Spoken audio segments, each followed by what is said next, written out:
In the stillness of a clear night, under a canopy of countless stars, a gentle hush falls over the world.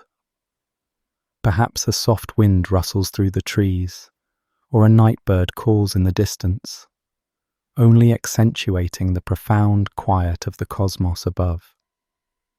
The air is cool and quiet, and above us, the sky stretches into infinity, sprinkled with lights that have travelled across years and centuries to reach our eyes.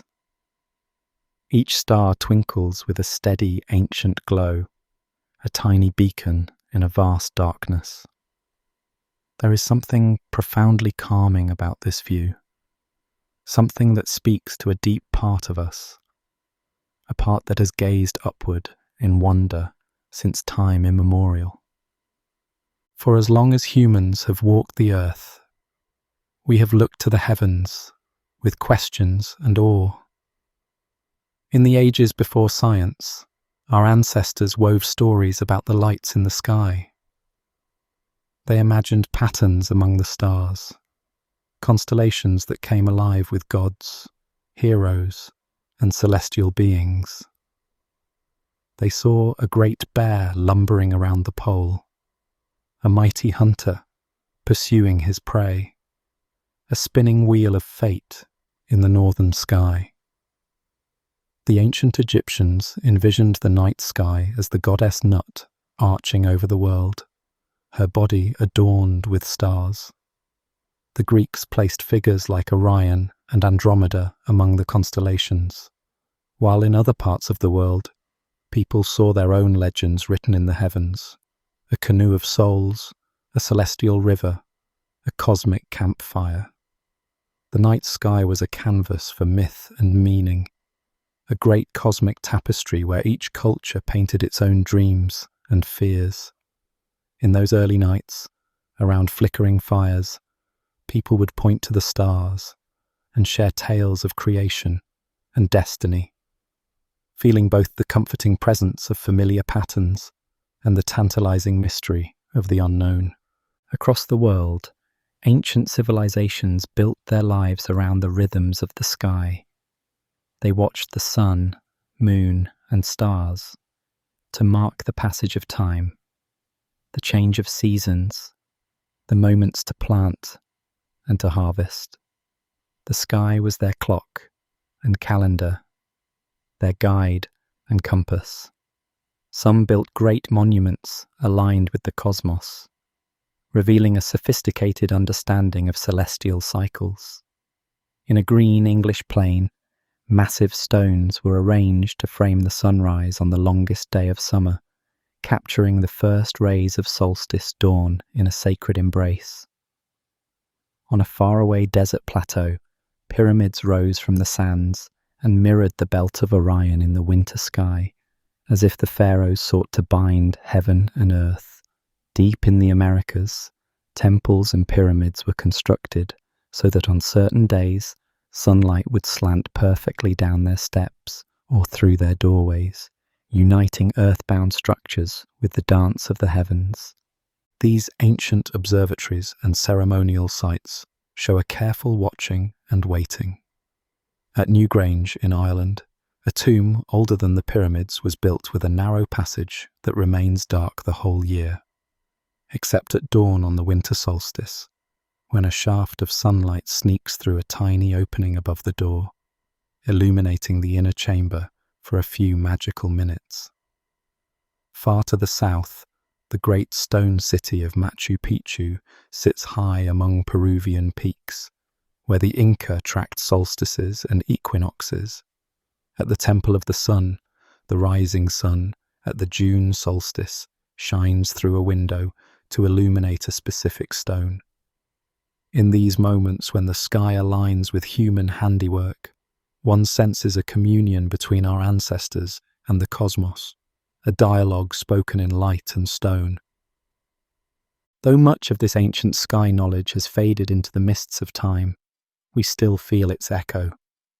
On a quiet night when we gaze upward, we share the same sense of wonder as a farmer in a Mayan city watching Venus rise, or a priest in a Chinese court observing the eclipse of the moon. The constellations that guided sailors and inspired poets are still here, twinkling above, unchanged, long beyond the rise and fall of empires. The myths we once told have given way to new stories, scientific theories and cosmic questions, but the mystery remains. The universe above us is vast and mostly unknown, and even as our understanding grows, so too does our sense of awe. Tonight, under these stars, we embark on a gentle journey through that boundless ocean of night. We drift in our thoughts from the familiar world around us into the cosmic expanse beyond. With each passing moment, the earth seems a little smaller beneath us, and the sky opens wider ahead. We carry with us the curiosity of those ancient stargazers and the knowledge gleaned by centuries of science, and yet we are humbled by how much is still unexplained. Out in the depths of space, far beyond the reach of our everyday lives, lie mysteries so profound that they challenge the limits of our understanding. But rather than confront us harshly, these mysteries invite us, in a soft, whispering voice, to ponder and to dream. Our journey begins with one of the most enigmatic and captivating of these cosmic mysteries. Imagine, far away from here, a place where a giant star once lived and died, leaving behind a secret. In that place, gravity has won the final battle against light itself. What remains is a darkness, not just of night, but a darkness from which nothing can return. A black hole. We find ourselves drifting toward that mysterious darkness. From a safe distance, a black hole might not look like much, perhaps just a patch of starless night. But as we draw closer in our imagination, the view becomes surreal. Starlight around it bends and warps, twisted by gravity into rings and arcs. The black hole itself doesn't shine. It's a well of perfect darkness against the starry background. Yet, strangely, we can see a sort of halo. Gas and dust from a nearby star have been drawn in, swirling in a glowing disk around the hole, heating up as they spiral inward. This radiant ring encircles the shadow, a last glimpse of light before it is lost forever. It is as if the black hole wears a crown of firefly light, beautiful and eerie, signaling its presence in the void. If we drift still closer, we feel the pull growing stronger. This gravity is unlike any we know, so intense that nothing, not even beams of light, can escape once caught. Time itself slows in the black hole's embrace. Were we to watch a traveller venture near, we would see them move more and more slowly, as if time is pausing. To the traveller themselves, however, time feels normal. The strangeness is only in how space and time are being stretched and curved. The edge of the black hole, called the event horizon, is the point of no return. It's not a physical surface, but an invisible boundary enveloping the darkness. Once crossed, all paths lead inward to the unknown. The traveller who slips past that boundary cannot send a signal back or turn around. They fade from our view, frozen at the edge from our perspective, redder and dimmer until they vanish, as if swallowed by night. What lies inside? At the centre of this gravitational trap, our current understanding of physics falters. We speak of a singularity, a point of infinite density where the mass of a collapsed star has been squeezed into an unimaginably small space. In truth, no one knows if that image is accurate, because the laws of nature, as we know them, break down under such extremes.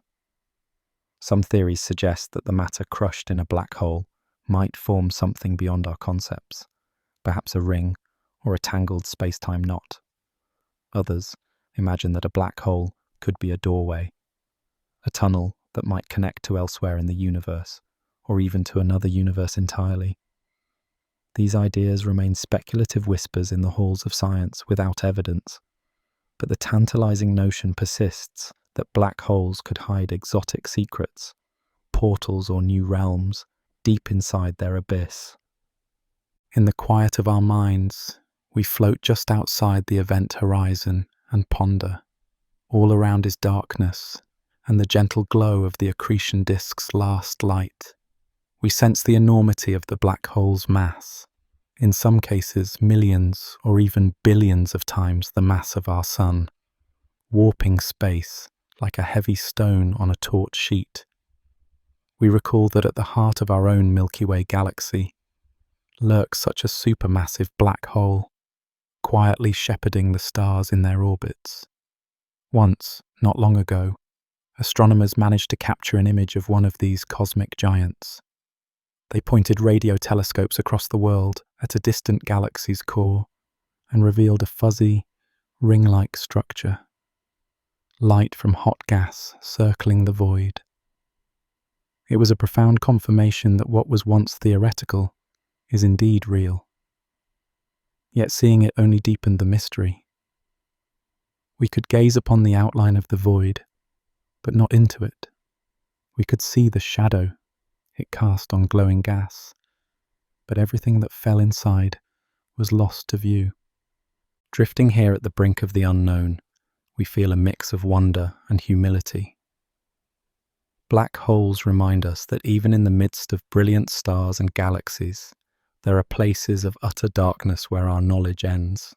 They are cosmic paradoxes, objects with enormous mass but no surface or solid form, places where time and space themselves are contorted into unfamiliar shapes.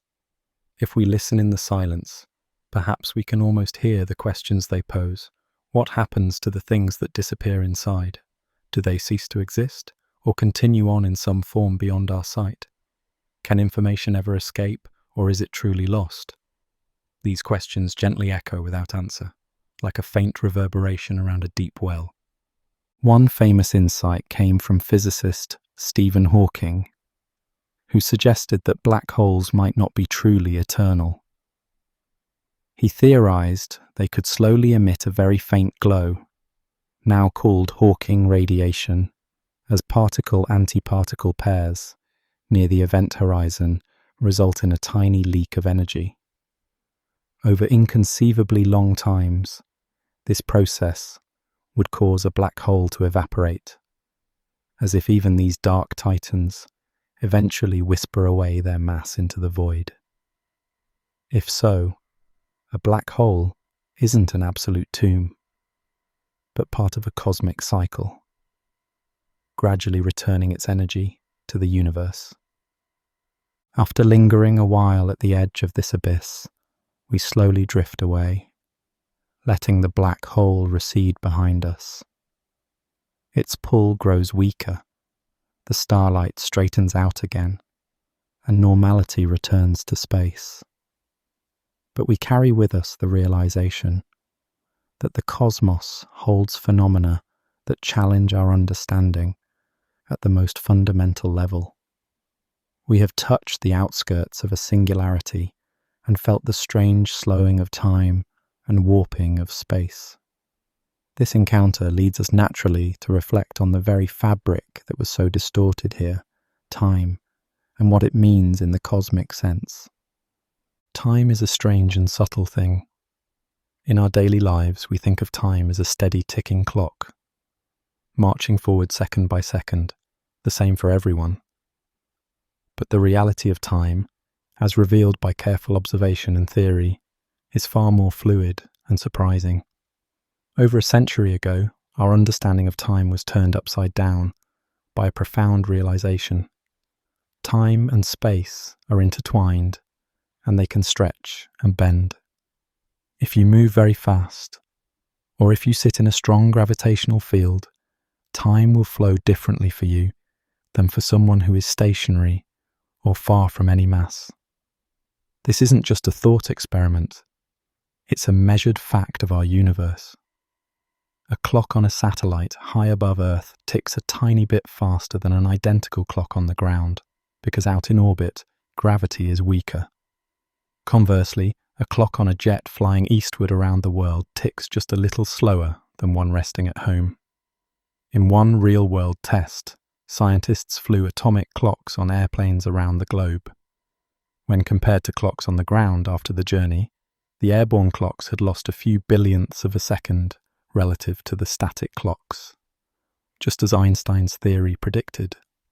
Our world of GPS navigation actually has to account for these effects, adjusting for the minute gains and losses of time, or else the system would drift off course. What Albert Einstein once imagined in equations, we have since confirmed in reality. Time is not absolute. Consider the story of two twins. One twin boards a spacecraft and travels far into space at nearly the speed of light, then turns around and comes back, while the other twin remains on Earth. When they reunite, the travelling twin finds that less time has passed for them than for the twin who stayed behind. Perhaps the spacefaring twin has aged only a few years, while decades have gone by for the sibling on Earth. This is not science fiction, but a consequence of moving through space and time in different ways. At near light speeds, time slows dramatically for the traveller relative to the stay-at-home observer. To the traveller, the journey might have felt drawn out and normal, but upon return they step into their siblings' far future. Such is the odd plasticity of time in our universe. Even without rockets or satellites, we all experience the relativity of time in subtle ways. Have you ever noticed how a joyful moment seems to fly by, or a period of waiting can feel interminable? Of course, that is more about our perception than physics, but it speaks to how elastic our experience of time can be. On a cosmic scale, the differences are far beyond our everyday perception.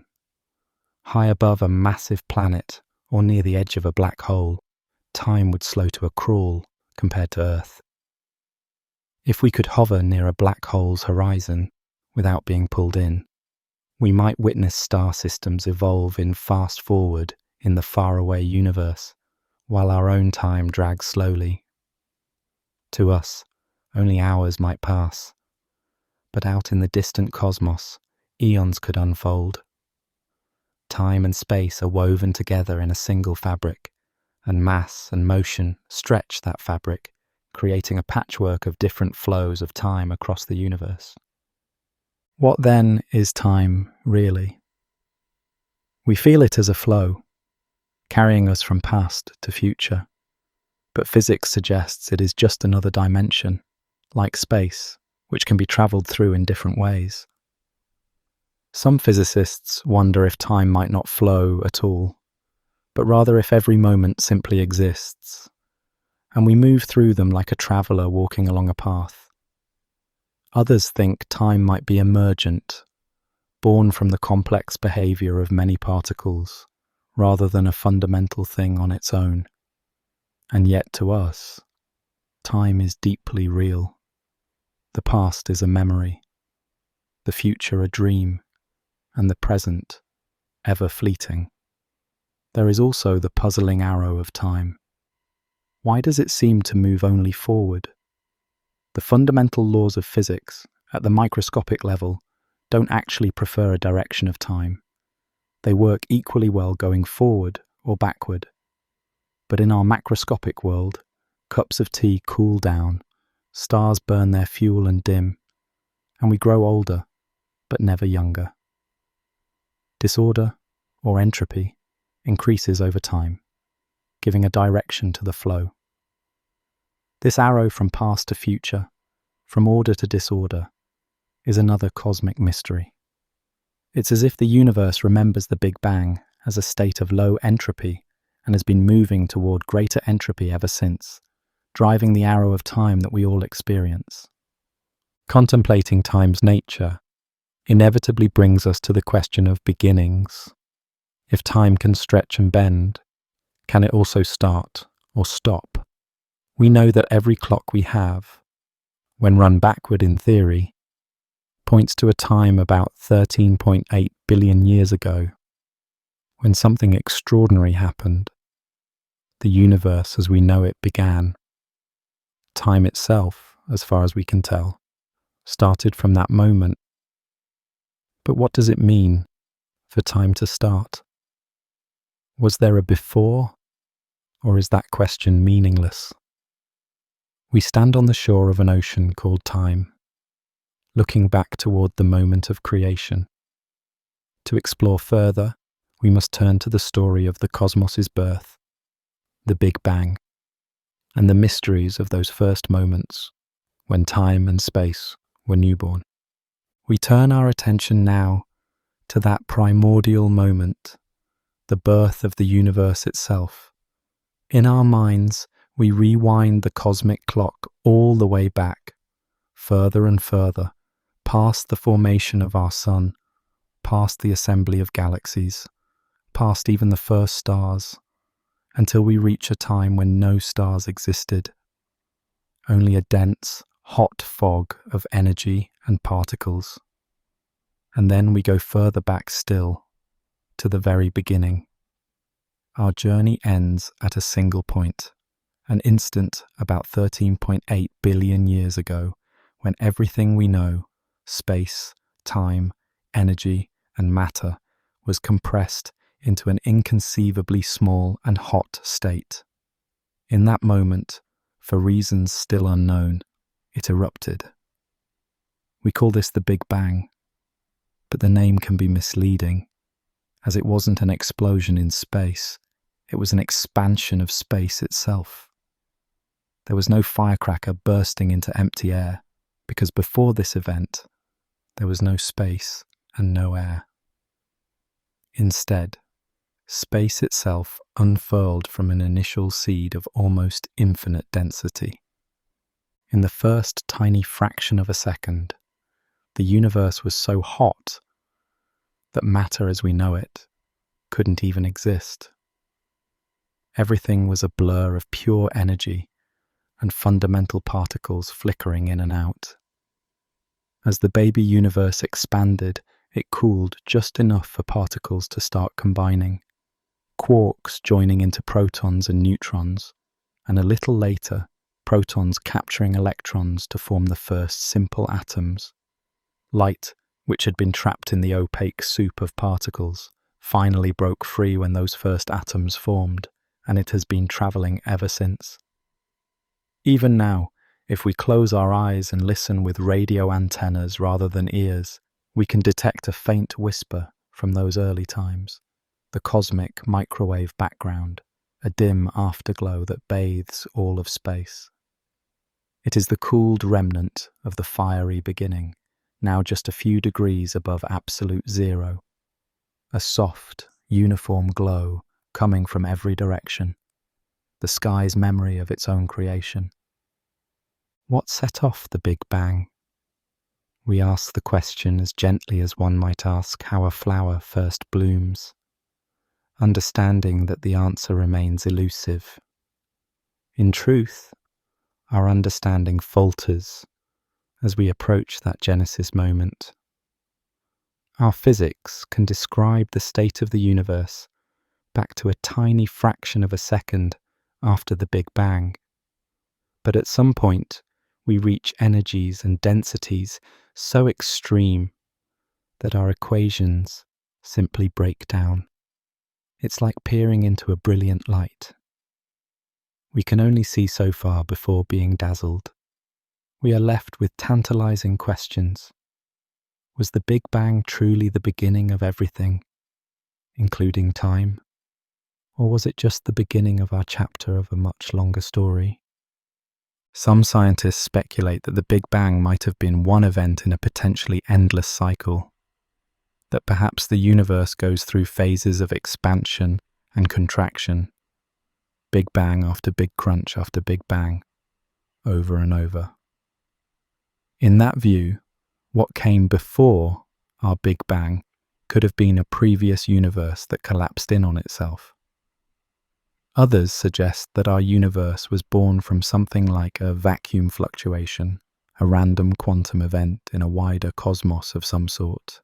In this scenario, perhaps an empty, timeless void suddenly sprouted a universe, the way a quiet pond might suddenly ripple if a raindrop falls.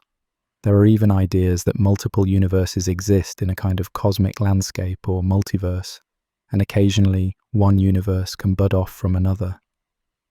Our Big Bang might have been the budding of our universe from that larger multiverse. These are all speculative ideas, whispered possibilities that reach beyond what we can firmly know. What about the notion that time itself began at the Big Bang? If time started with our universe, then asking what came before might be as meaningless as asking what lies north of the North Pole. Without time, the word before loses its context. This is a difficult concept to grasp. After all, everything in our lives has a cause, a prior moment that led to the next.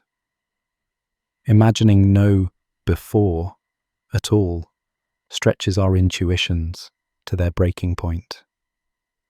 Some philosophies and faiths have grappled with this by positing a timeless creator or an eternal principle beyond time. But science, bound by what we can observe and measure, must admit its uncertainty here. We simply don't know, and perhaps cannot know, what, if anything, preceded that first moment of expansion. Interestingly, the notion of a beginning to everything echoes the creation stories of many cultures, tales of cosmic eggs, primordial chaos, or words spoken in the dark that gave rise to light. In a poetic sense, the modern scientific vision of the Big Bang is a continuation of that ancient quest to understand how existence came to be. And yet, even as we acknowledge this great unknown, we marvel at what the Big Bang has wrought. From an initial speck of unimaginable energy, a whole universe emerged, eventually giving birth to galaxies and stars, to planets and life, to conscious beings who can reflect on that origin. In the silence of the night, under those ancient stars, we can almost sense the echo of that primordial event, a faint reverberation in the fabric of reality. It reminds us that everything we see was once condensed into a single point of potential, waiting for the moment it would blossom into existence. As we imagine the universe blossoming from its tiny seed, we might also wonder how this expansion took shape. The universe today is vast and fairly smooth on large scales, with distant regions looking much like each other in temperature and composition. How did it come to be so uniform, and yet seeded with just enough imperfections to form galaxies and stars? To explore that, we delve into the theory of cosmic inflation, a dramatic chapter in the universe's very early story that could hold the key to many of these puzzles. In the infancy of the universe, right on the heels of the Big Bang, something extraordinary is thought to have occurred, a burst of expansion so rapid and immense that it defies ordinary imagination. This idea is known as cosmic inflation. Picture the universe when it was less than a trillionth of a second old. A tiny speck of energy, smaller than an atom. In an almost inconceivably brief moment, that speck is believed to have inflated, stretching space itself at a staggering rate. Distances that were submicroscopic suddenly became light years in extent. If we slow down our mind's eye to watch this event, it's like seeing a balloon expand from the size of a pebble to the size of a galaxy, in the blink of an eye. During this hyperexpansion, any curvature or unevenness in the young universe would have been ironed out, explaining why, on large scales, the cosmos looks so uniform and geometrically flat to us today. Regions far apart in space now were once snugly close together before inflation blew them apart, which helps us understand why they share the same temperature and properties, even though they are now too distant to have ever exchanged a ray of light. Inflation is a compelling theory because it elegantly addresses several cosmic conundrums, but it also raises new questions of its own. What caused inflation to start? And what made it stop? We imagine some primordial field or energy triggering this dramatic growth spurt, then dissipating and converting into the particles and radiation that filled the young universe. The details remain speculative. We do not yet have a direct window into that era. However, subtle patterns in the cosmic microwave background, the faint afterglow of the Big Bang, offer hints.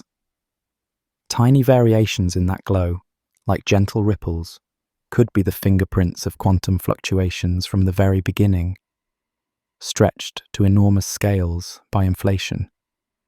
Those ripples in turn became the seeds around which galaxies would later form. In this way, we owe the clustering of stars and galaxies around us to minuscule primordial fluctuations magnified by the magic of inflation. One of the most astonishing implications of inflation is that it might not have been a one-time event confined to our own universe.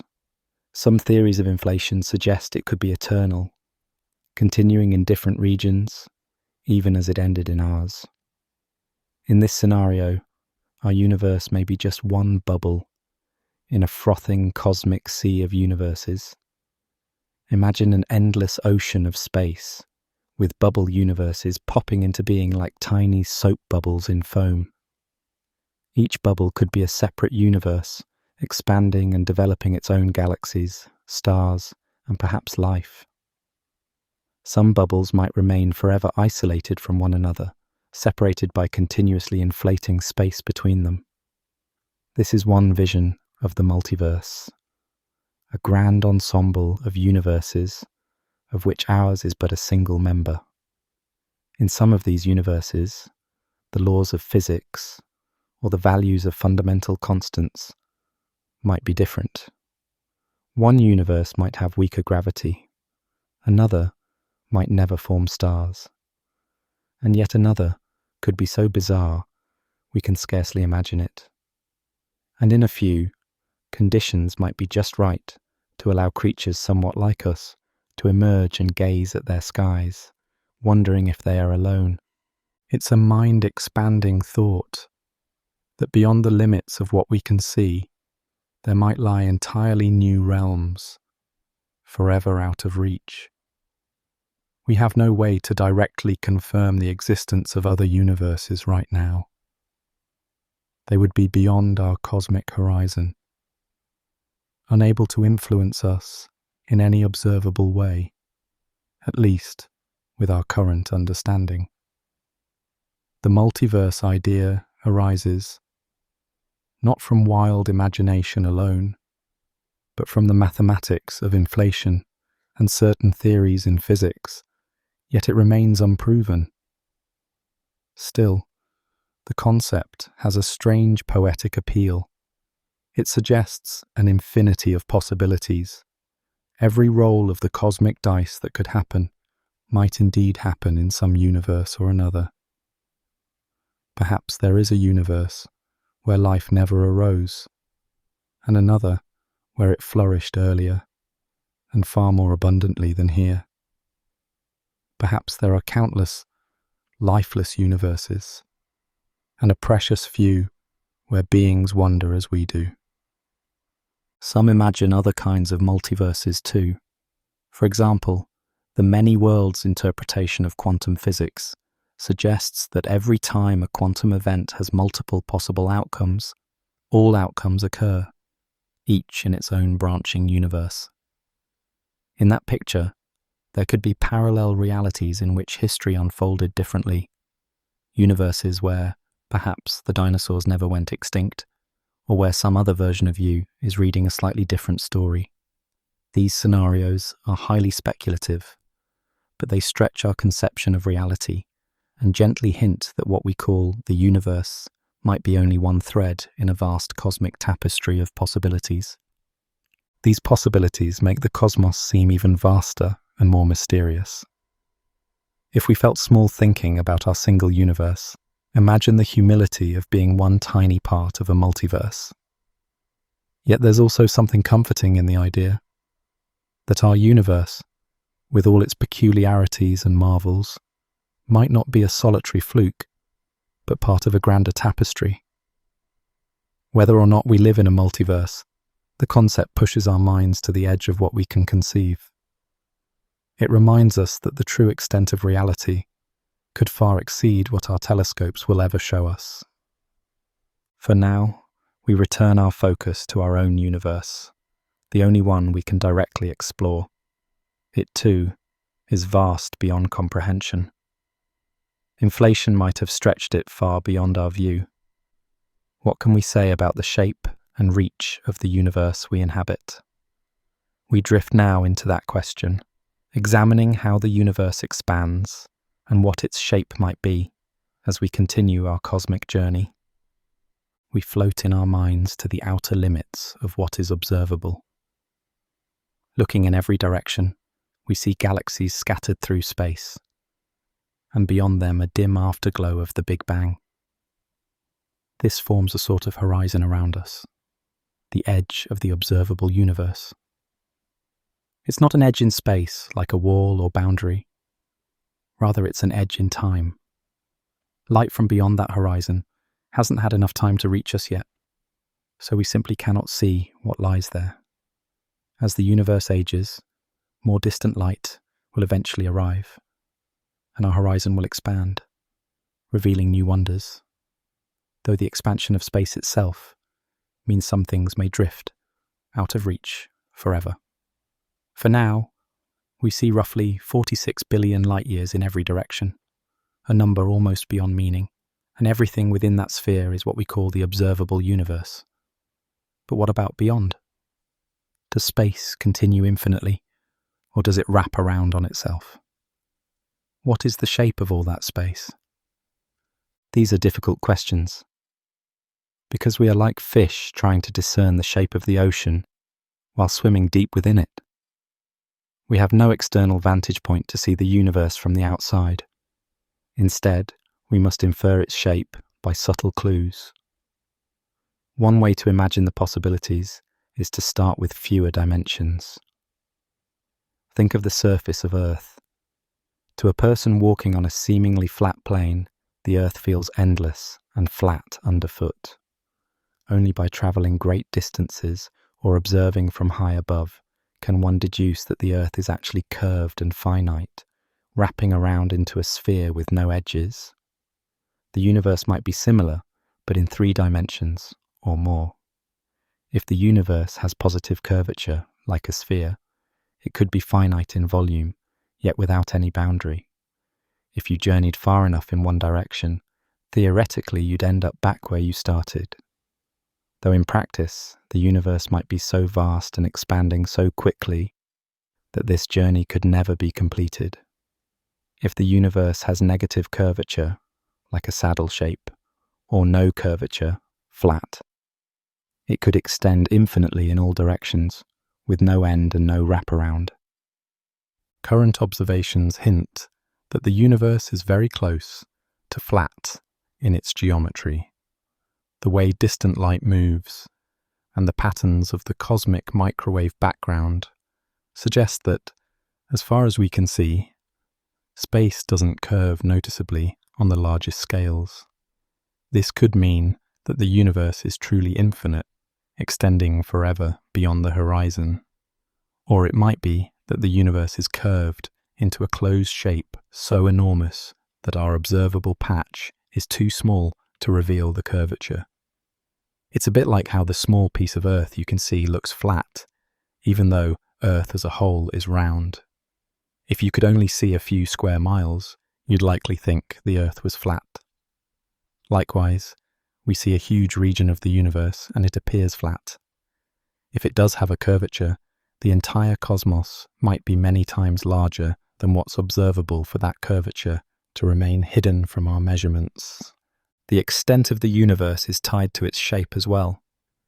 If it's flat or saddle-shaped and infinite, then space goes on without end, containing an uncountable number of galaxies, or whatever lies beyond our cosmic horizon, which could be more galaxies similar to those we see, or perhaps regions with different properties, if the multiverse idea holds. If the universe is closed and finite, then there is a vast but limited number of galaxies, and space ultimately curves back on itself. In either case, there is no literal wall or edge. If you could travel indefinitely, you'd never bonk into a physical boundary where space ends. It either goes on forever or loops around. Contemplating an infinite universe can be mind-dizzying. Infinity is not something our minds grasp easily. If space truly never ends, then somewhere, inconceivably far away, there could be another region of space that looks almost like our part, maybe even an improbable duplicate of our galaxy, our solar system, or of Earth, with someone just like you living a similar life. A strange consequence of infinite possibilities. That's purely speculative fun, of course, but it arises from the idea of an endless cosmos. On the other hand, if the universe is finite and wraps around, it's like we're inside a giant cosmic hall of mirrors. If we had powerful enough telescopes, in principle we might see the back of our own head by looking far enough in one direction, catching light that has circled the universe. So far, we have not seen such repeating patterns in the sky, which is another reason scientists lean toward the universe being either truly infinite or simply too large for us to notice any closure. Whether finite or infinite, the universe is expanding. Space itself is stretching, making the distances between galaxies increase over time. This expansion means that the observable portion of the universe changes, and that the fate of distant galaxies is to slip beyond our view as they accelerate away. What is driving this acceleration? That question brings us to two of the most perplexing constituents of our cosmos, dark matter and dark energy, the unseen majority of the universe's content. We often imagine space as mostly empty, dotted by stars and galaxies here and there. But on the grandest scale, what the universe is made of is a story of mostly invisible ingredients. The stars, planets, gas, and dust, all the things we can see through telescopes, account for only a small fraction of the total content of the cosmos. The rest, the vast majority, is hidden in the dark. One such unseen component is called dark matter. It's dark, not because it's evil or black in colour, but simply because it doesn't emit, absorb, or reflect light. It's invisible to us, detectable only by its gravitational pull on the things we can see. The evidence for dark matter emerged gradually, like noticing a ghost's presence by the movements of objects in a room. In the 1970s, astronomer Vera Rubin observed something puzzling. Stars at the edges of galaxies were orbiting the galactic centers much faster than expected. In a galaxy like our Milky Way, most of the visible mass, stars, gas, lies toward the center, so one would expect stars farther out to move more slowly, much as planets farther from the sun orbit more gently. Instead, Rubin found those outer stars were moving at high speeds that shouldn't be possible unless there was a lot more mass present than what we could see. It was as if an invisible halo of matter surrounded each galaxy, adding gravitational heft. Over time, multiple lines of evidence piled up. The way galaxies cluster together, the bending of light from distant objects as it passes massive clumps, a phenomenon known as gravitational lensing, and the patterns in the cosmic microwave background all pointed to some form of unseen mass permeating galaxies and clusters of galaxies. Dark matter, according to current estimates, makes up roughly 5/6 of all the matter in the universe. The ordinary matter, the stuff that makes up stars, planets, and people, is only the remaining 1/6 of matter. In a sense, we are made of the rare stuff, and the dark matter is far more common. What could dark matter be? This question remains one of the biggest in physics. It might be a new kind of particle, something that doesn't interact with light at all, only weakly interacting with normal matter, aside from gravity. There have been many candidates proposed, shadowy particles that swarmed in from the Big Bang and now form a kind of cosmic scaffolding for galaxies. Scientists have built sensitive detectors in deep mines to try to catch a glimpse of a dark matter particle passing through, so far without success. Others hope to create it in high-energy particle colliders.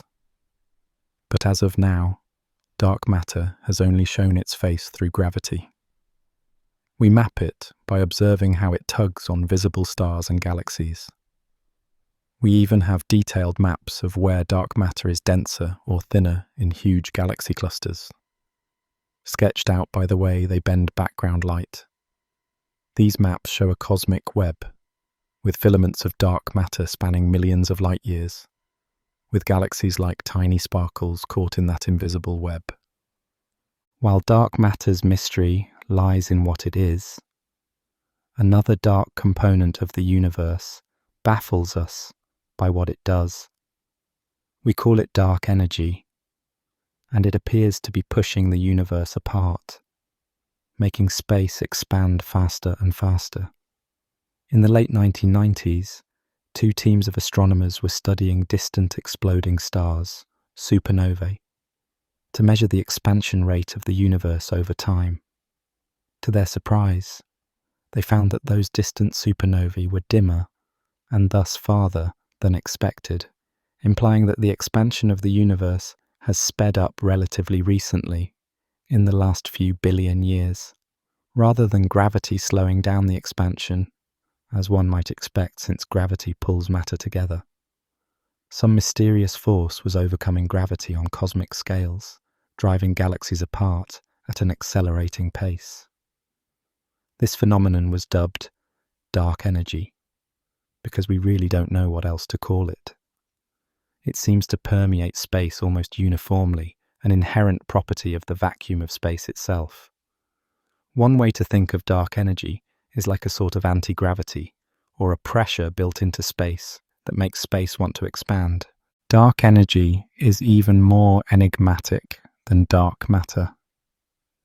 If we tally up the energy content of the universe, dark energy appears to comprise nearly 70% of it, dwarfing both dark matter and ordinary matter. One idea is that dark energy is the energy of empty space, sometimes called the cosmological constant, a concept Einstein originally introduced and then retracted, calling it his greatest blunder, only to have it resurface as a real effect decades later. If this energy of the vacuum is truly constant as space grows, more vacuum comes into existence, and thus more of this energy emerges, fueling further expansion in a self-driven cycle. Another possibility is that dark energy is a dynamic field, something that changes over time, or that we're seeing the effect of something fundamentally wrong or incomplete in our theory of gravity at huge scales. Whatever it is, the implications are profound for the fate of the cosmos. With dark energy pushing outward, the universe will likely continue to expand indefinitely, and that expansion will keep accelerating. Distant galaxies we see today will, in far future epochs, slip beyond the horizon of visibility as they rush away. Trillions of years hence, an observer in our galaxy's vicinity might see only darkness beyond the nearest clusters, the rest of the universe having faded from view. It's a melancholy thought, a future empty sky, but also a reminder of how dynamic our cosmos is. It also underscores how fortunate we are to exist at a time when the universe is young enough that galaxies are still within sight of one another, allowing us to piece together this cosmic puzzle. The twin mysteries of dark matter and dark energy tell us that we understand only a sliver of what's out there. Around 95% of the universe's contents are essentially unknown to us, given these names dark as placeholders for ignorance. It's a humbling realization. The cosmos is not only stranger than we imagine, it may be stranger than we can imagine. Yet, we strive to learn. Each clue, each bending of light, each distant supernova whispers to us about the unseen. These enigmas also hint that our current physical theories, while powerful, are incomplete. Perhaps new physics awaits discovery, something that will expand our understanding, much as Newton's laws gave way to Einstein's, and Einstein's might give way to a deeper theory that illuminates the dark. Indeed, to unravel dark matter and dark energy, we might need to dive into the realm of the very small, where quantum physics reigns, to see how it connects to the very large. After all, dark energy could be tied to the energy of empty space, predicted by quantum theory, and dark matter could be a relic particle born in the hot furnace of the Big Bang. To better understand these, we must examine the strange foundation of reality itself, the quantum world of uncertainty that underlies everything in the cosmos.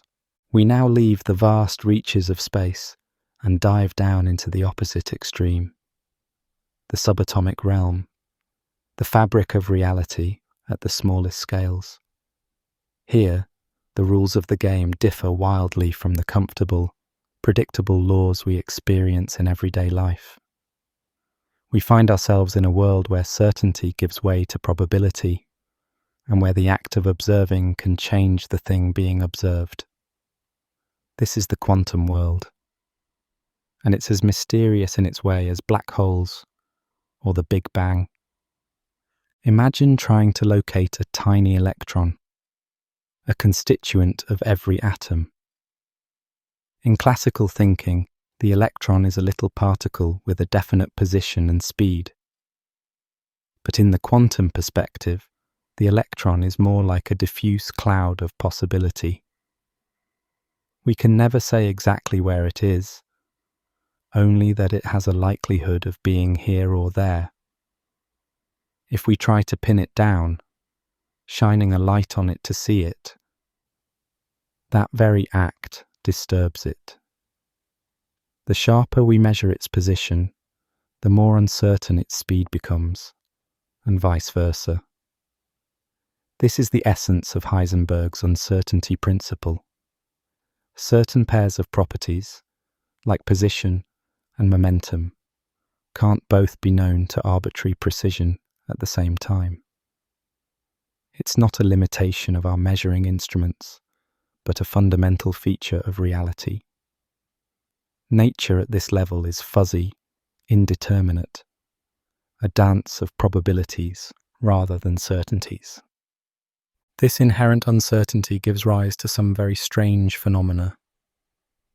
Particles can exist in a superposition of states, meaning an electron can be in multiple places at once until we observe it, at which point it seems to choose a position. A classic experiment illustrates this. When a beam of electrons is sent through two narrow slits, the pattern they form on a screen is a set of interference bands, as if each electron behaved like a wave and went through both slits simultaneously. But the moment we set up a detector to watch which slit an electron goes through, this interference pattern vanishes. The electrons then act like little bullets passing through one specific slit. It's as though the act of observation forces the electron to decide, a single outcome emerging from a haze of possibilities.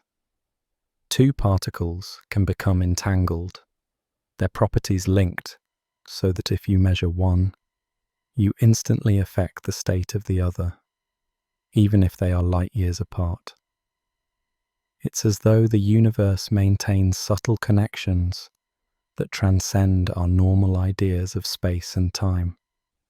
Even more unsettling, cause and effect can blur at quantum scales.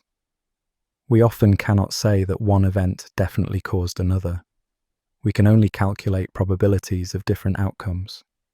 Einstein, who helped lay the foundations for quantum theory, was deeply troubled by this indeterminacy, and famously remarked that he didn't believe God would play dice with the universe.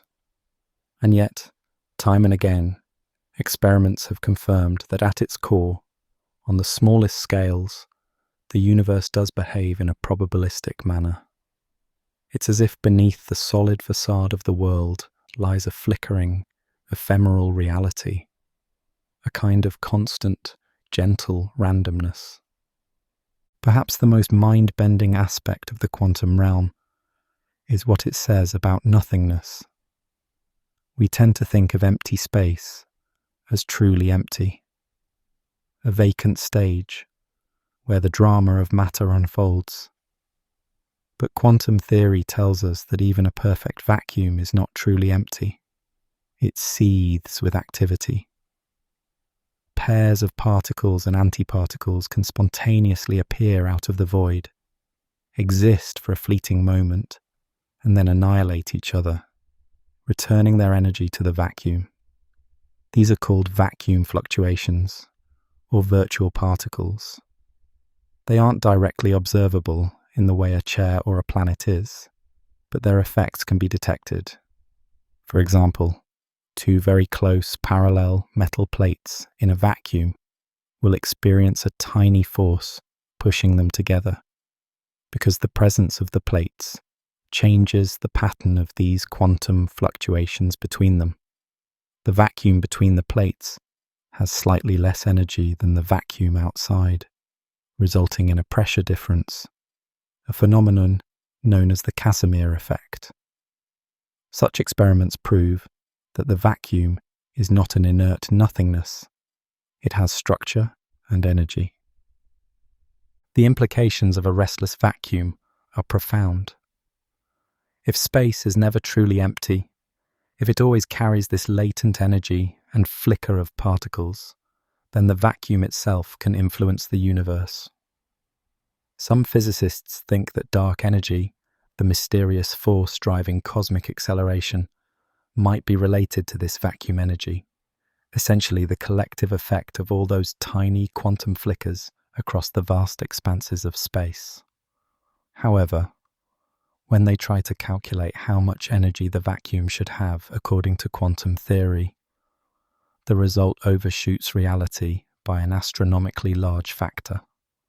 The prediction and the actual observed dark energy differ by a mind-boggling amount, suggesting that we are missing some key insight. This is sometimes playfully referred to as the vacuum catastrophe, highlighting that something in our understanding is deeply amiss. Yet the possibility remains that quantum fluctuations are linked to the fate of the whole cosmos, a stunning connection between the micro and the macro. Quantum uncertainty also played a crucial role in our cosmic past. When the universe was extremely young and tiny, quantum jitters would have been imprinted on it. Those microscopic irregularities, through the expansion and later gravitational attraction, grew into the large-scale structure we see today, the galaxies and clusters scattered through space. It's a beautiful thought that the grand tapestry of galaxies overhead might trace its origin to the minute, random fluctuations in a baby universe too small to see.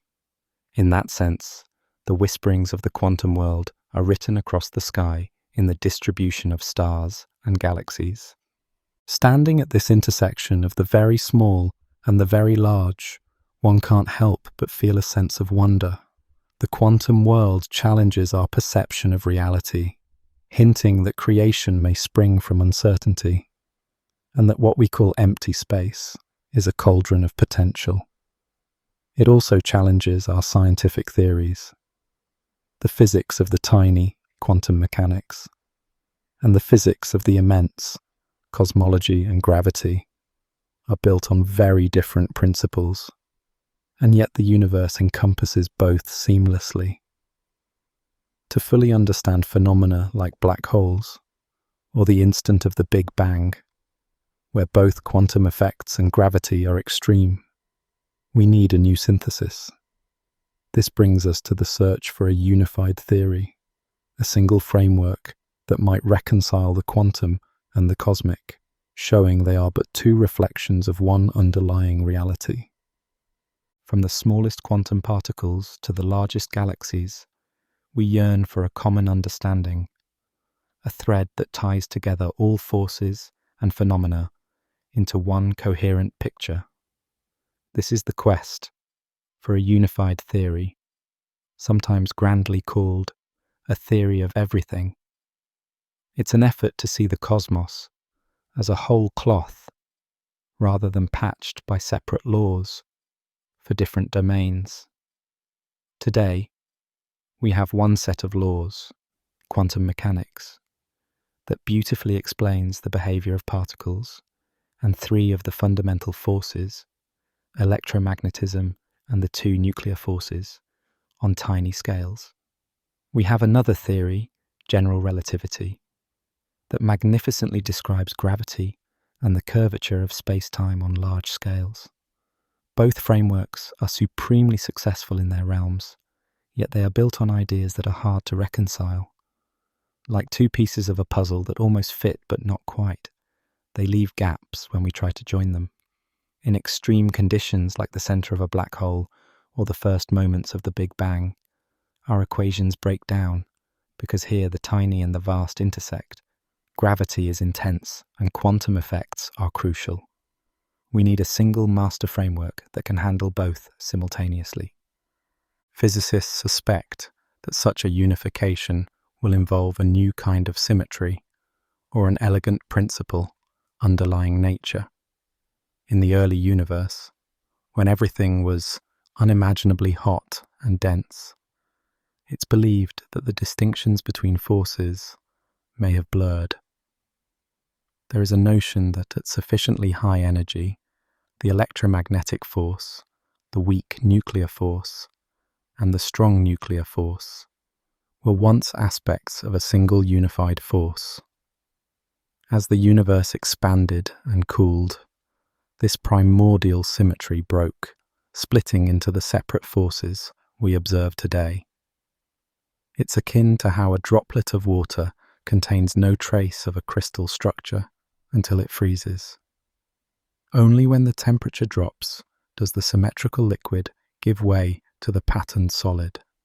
Similarly, the perfect symmetry of the unified force may have frozen out into the four distinct forces, including gravity, as the cosmos cooled. If we could recreate that extreme energy in a lab far beyond our current reach, we might see clues of those forces merging. Gravity, however, remains the toughest piece of the puzzle. Unlike the other three forces, we haven't yet quantized it. That is, we don't have a theory of gravity that works at the quantum level. Several candidate ideas exist.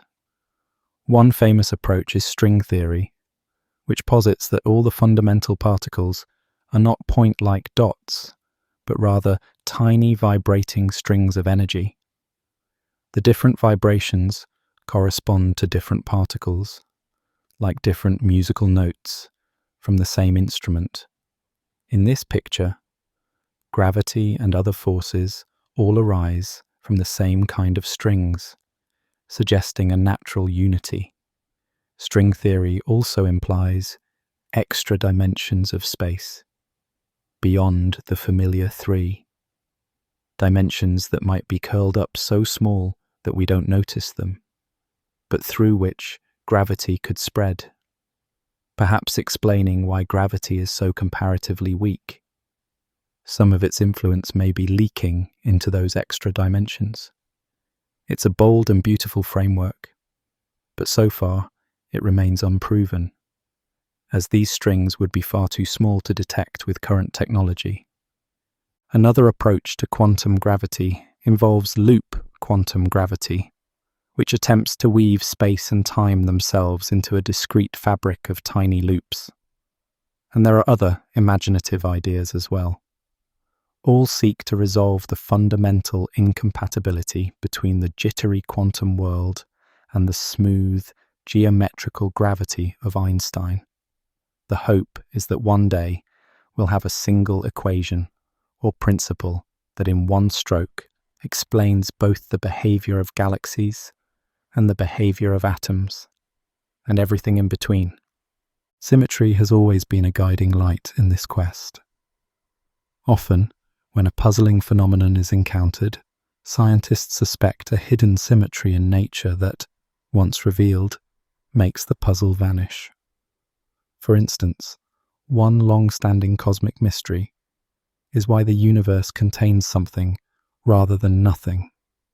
Specifically, why there is so much matter and hardly any antimatter. We expect symmetry between matter and antimatter. In particle physics experiments, energy turning into matter creates equal parts of each. If the Big Bang created matter and antimatter in equal measure, they should have annihilated one another completely, leaving nothing but light.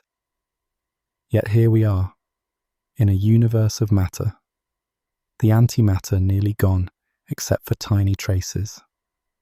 This means something broke that symmetry in the early moments, just enough to leave a surplus of matter, perhaps one extra particle per billion, which was enough to build all the galaxies.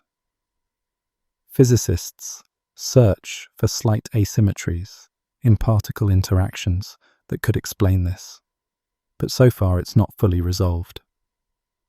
It's another clue that our understanding is incomplete. The answers might lie in undiscovered particles or interactions, or in the way known particles behaved at high energies. The pursuit of a unified theory and an understanding of cosmic symmetry is both technical and deeply philosophical. In a sense, it's asking, do the laws of nature spring from a single source?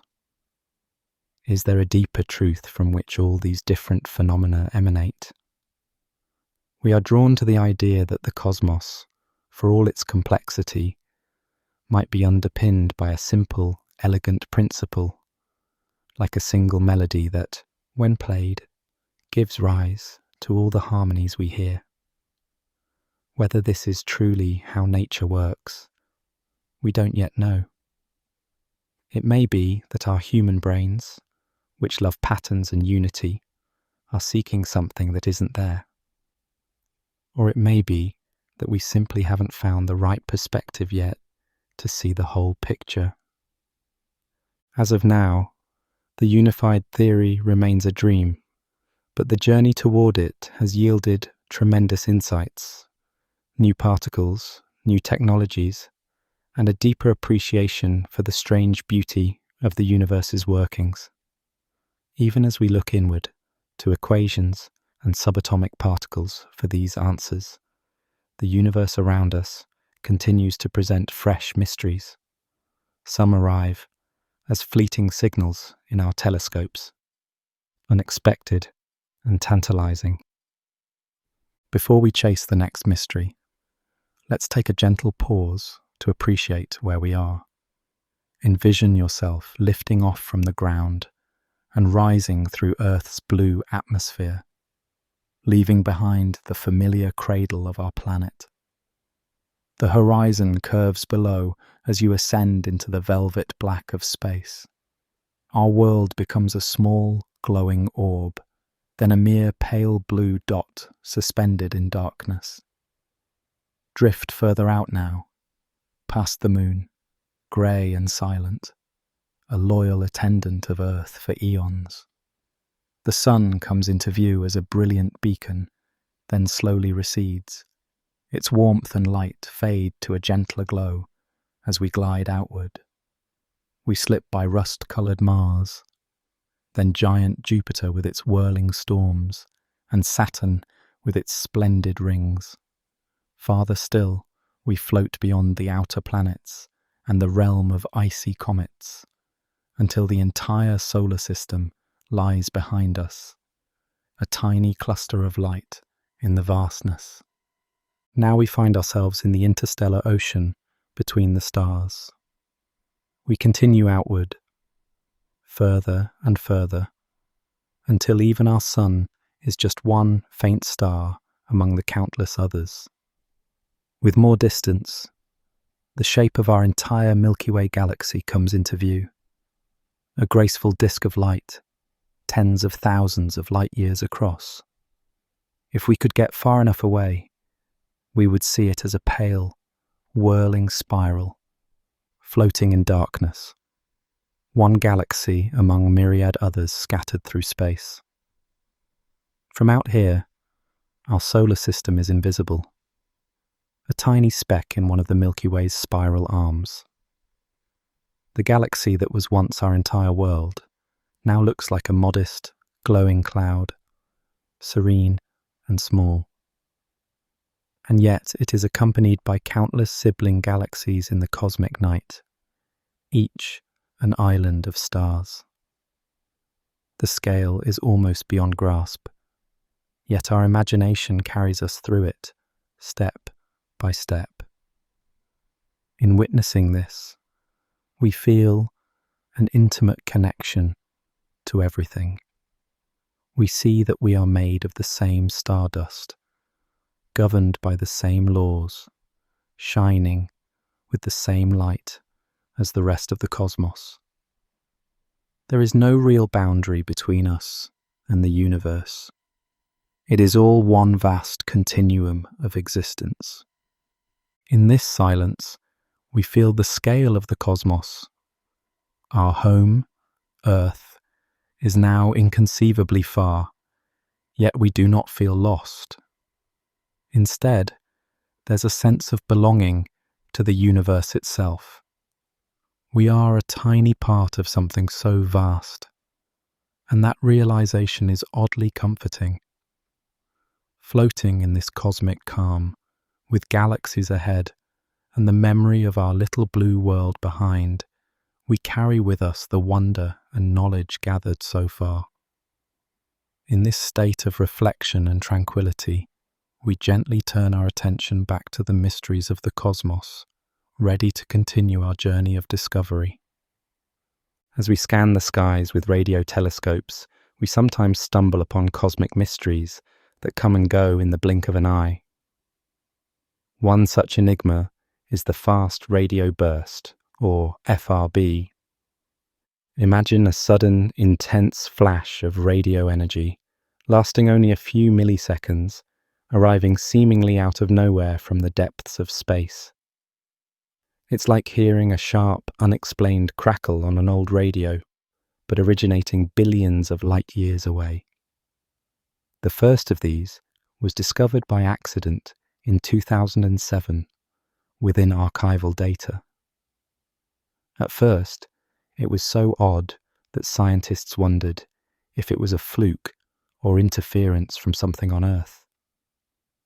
But then more were found, and it became clear that these brief radio flares are a real astrophysical phenomenon. They pop up unpredictably all over the sky. Some FRBs occur only once and never again, while a few have been seen to repeat sporadically, flashing multiple times from the same patch of sky. What could produce such powerful yet fleeting signals? To emit that much energy in a millisecond, an event must be tremendously energetic.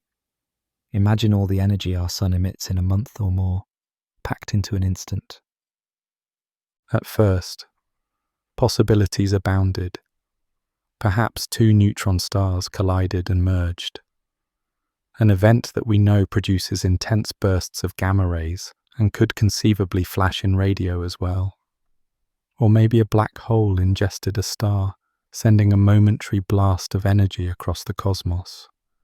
As more data came in, another leading suspect emerged: magnetars. These are a type of neutron star with an extremely strong magnetic field. Magnetars occasionally undergo sudden rearrangements of their magnetic fields, a starquake, which can release colossal bursts of energy. In fact, astronomers observed a magnetar in our own galaxy emit a powerful radio burst in 2020 that looked very much like a faint FRB, suggesting that distant, even more energetic magnetars could be responsible for the extragalactic FRBs. Still, many aspects remain puzzling. The bursts often show dispersion, arriving slightly stretched out in time at different frequencies, indicating they've travelled across billions of light-years of intergalactic plasma. There's also variety. Some FRBs have a regular pattern of repetition, others are one-off.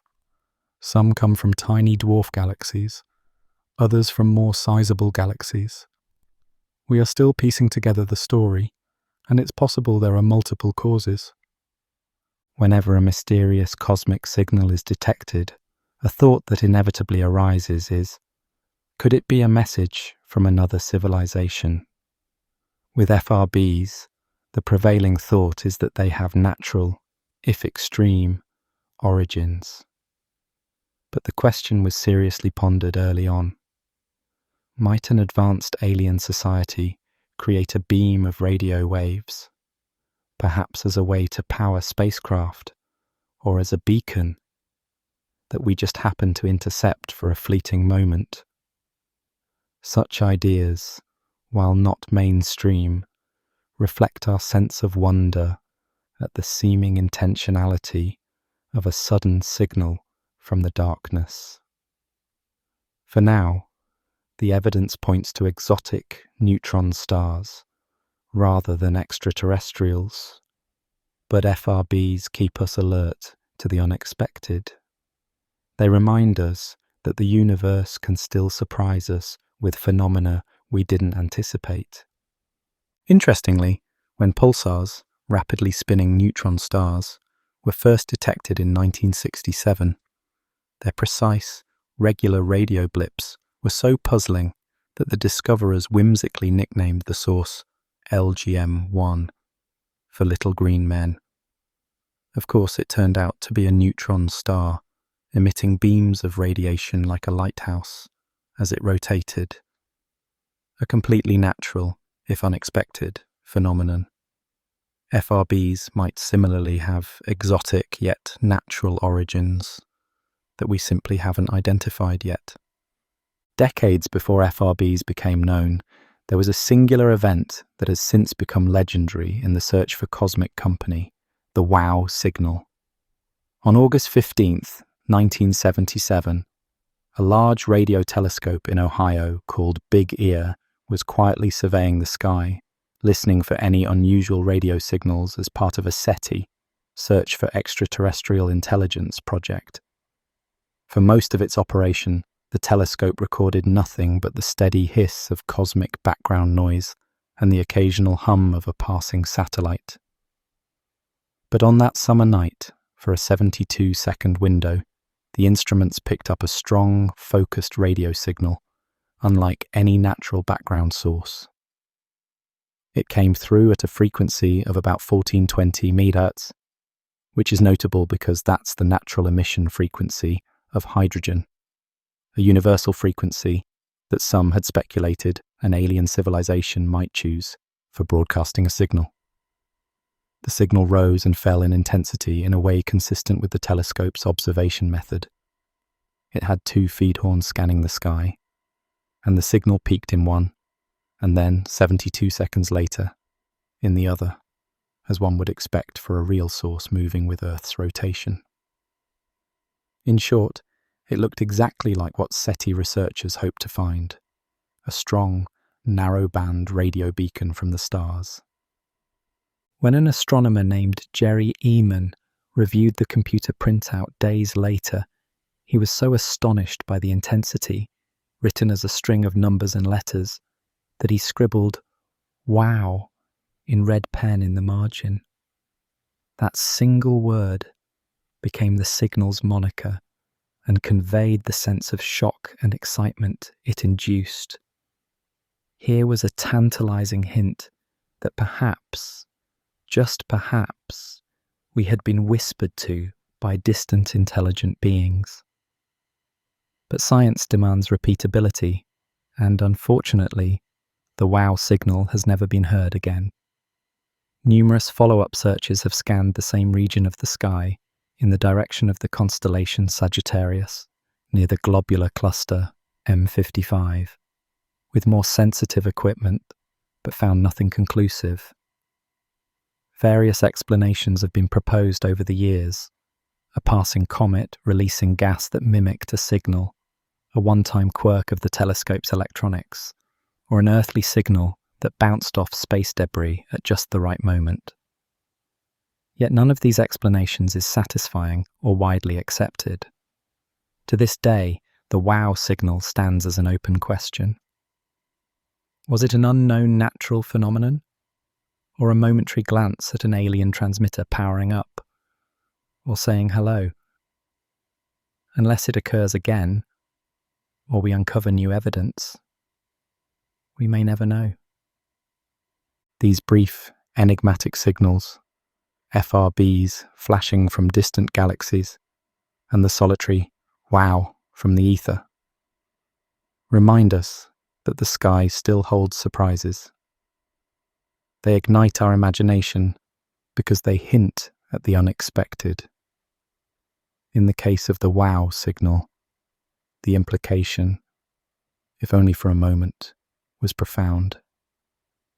We might not be alone.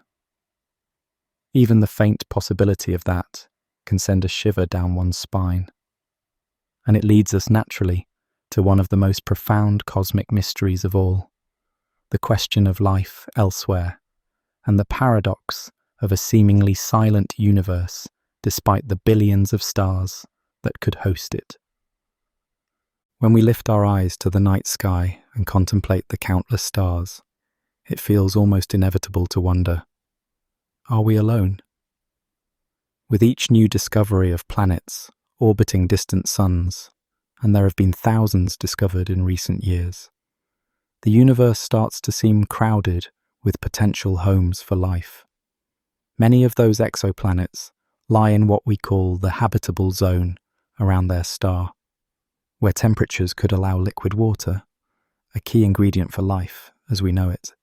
It's not hard to imagine that on some of those worlds, simple life may have emerged in alien oceans or soils. Given enough time, perhaps some of those life forms could evolve intelligence and technology. Our own galaxy, the Milky Way, has over 200 billion stars, and the observable universe holds hundreds of billions of galaxies. With numbers so vast, the probability would seem to favor a universe teeming with life, and perhaps many technological civilizations.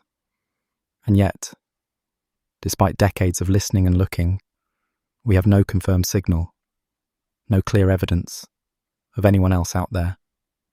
The stars, for all we can tell, remain silent. This puzzling contradiction is known as the Fermi paradox. It's essentially the question: if extraterrestrial civilizations are common, why haven't we seen any sign of them? The paradox is named after physicist Enrico Fermi, who reportedly asked over lunch one day, "Where is everybody?" back in the 1950s. Those three words capture the heart of the mystery. If even a small fraction of stars host intelligent life, and if some of those civilizations developed advanced technology millions of years before us, they could, in theory, have colonized the galaxy by now, or at least sent probes or signals that we could detect. Space is vast, but with enough time and persistence, a civilization could spread surprisingly far. Yet, when we scan the skies, we don't see the telltale megastructures or hear the constant chatter of a galactic club of civilizations. We see no giant energy-harvesting Dyson spheres eclipsing stars, no obvious patterned radio beacons sweeping the sky.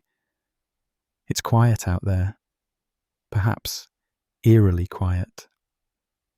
So what could be the reasons for this silence? There are many hypotheses, each with its own implications. One possibility is that intelligent life is exceedingly rare.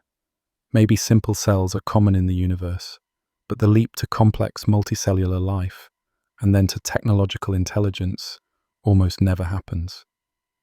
We might be an incredibly lucky or unlucky fluke. Another thought is that many civilizations arise, but they tend to self-destruct before reaching out. Perhaps the development of technology inevitably outpaces the wisdom to use it safely, leading to catastrophic wars or environmental collapses that wipe out budding spacefarers. This idea is often called the Great Filter. Some step in the path from star and planet formation to an enduring interstellar civilization is extremely improbable or fraught with peril, and most do not make it past that hurdle. It could be behind us.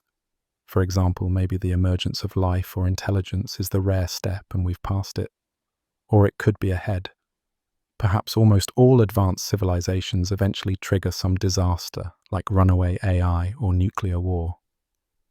Another set of ideas suggests that even if civilizations survive, they might not be broadcasting or traveling in ways we expect. They might be observing radio silence, either out of caution, a notion sometimes referred to as the dark forest idea.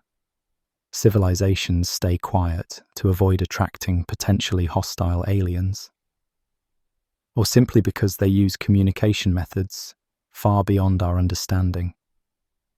And we're effectively listening for smoke signals in an age of fiber optics. It's also possible that they are out there, but choose not to interfere with young species like ours, a zoo hypothesis where we are effectively in a cosmic wildlife preserve, being observed from afar until we reach a certain level of maturity. If a civilization is millions of years ahead of us, their behavior and motives might be utterly unfathomable to our minds, just as our modern world would be to a goldfish. There is also the chance that we haven't been looking long enough or carefully enough. Our search has only covered a tiny fraction of the stars in our galaxy, and even for those, we've only been actively listening for a few decades. The galaxy is immense, and signals, if they exist, could be rare or hard to distinguish. It's like casting a cup into the ocean and not catching a fish. It doesn't prove the ocean is empty of life. Perhaps signals are out there, but we haven't recognized them, or they're buried in data we've already collected, awaiting the right analysis or technology to uncover. Yet the search continues. Projects like SETI, the search for extraterrestrial intelligence, aim radio dishes at the sky, listening for any whisper of a patterned signal amid the cosmic static. New telescopes are being built to scan the atmospheres of distant exoplanets for chemical traces of life. So far, these efforts have met with only silence and intriguing but inconclusive hints.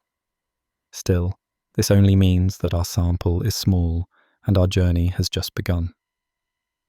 The galaxy is vast, and we have explored only a tiny corner of it. But the paradox remains a topic of serious thought, encouraging humanity to keep looking and listening. And while the scientific searches continue in the rigor of data and telescopes, the human imagination is not content to wait.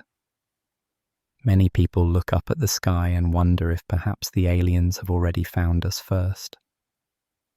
This brings us from the realm of theory to the realm of sightings and tales, from the silence of the stars to the curiosities reported in our own skies, the phenomena we call UFOs or UAPs. Occasionally, nature teases us with something that sparks our imagination. In 2017, astronomers spotted a strange, elongated object named Oumuamua passing through our solar system, the first confirmed visitor from another star. Its shape and a slight unexpected acceleration as it departed the Sun were so unusual that a few scientists speculated it might be an alien probe or artifact, perhaps propelled by light. Most experts believe Oumuamua was natural, likely a fragment of a comet or asteroid from afar. But the fact that such an extraterrestrial hypothesis was seriously entertained shows how much we yearn for a sign that we are not alone. For generations, people have gazed not just at the stars, but at the skies closer to home and seen things they could not explain. Unidentified flying objects, UFOs, or, as they are more recently termed, unidentified aerial phenomena, UAPs, have become a part of our cultural imagination, precisely because they present a modern mystery. Starting in the late 1940s, when the term flying saucer entered the popular lexicon and newspaper headlines buzzed with reports of mysterious discs in the sky, the public's fascination with UFOs was launched.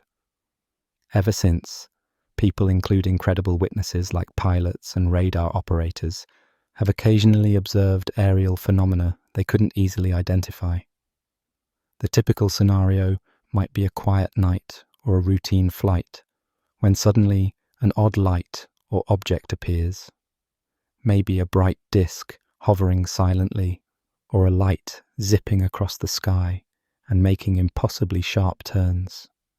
For the observer, it can be both thrilling and unsettling. Our minds race through possibilities, from the mundane, a plane, a weather balloon, Venus, to the extraordinary, is it a craft not of this earth? Throughout the latter half of the 20th century and into the 21st, there have been thousands of reported UFO sightings.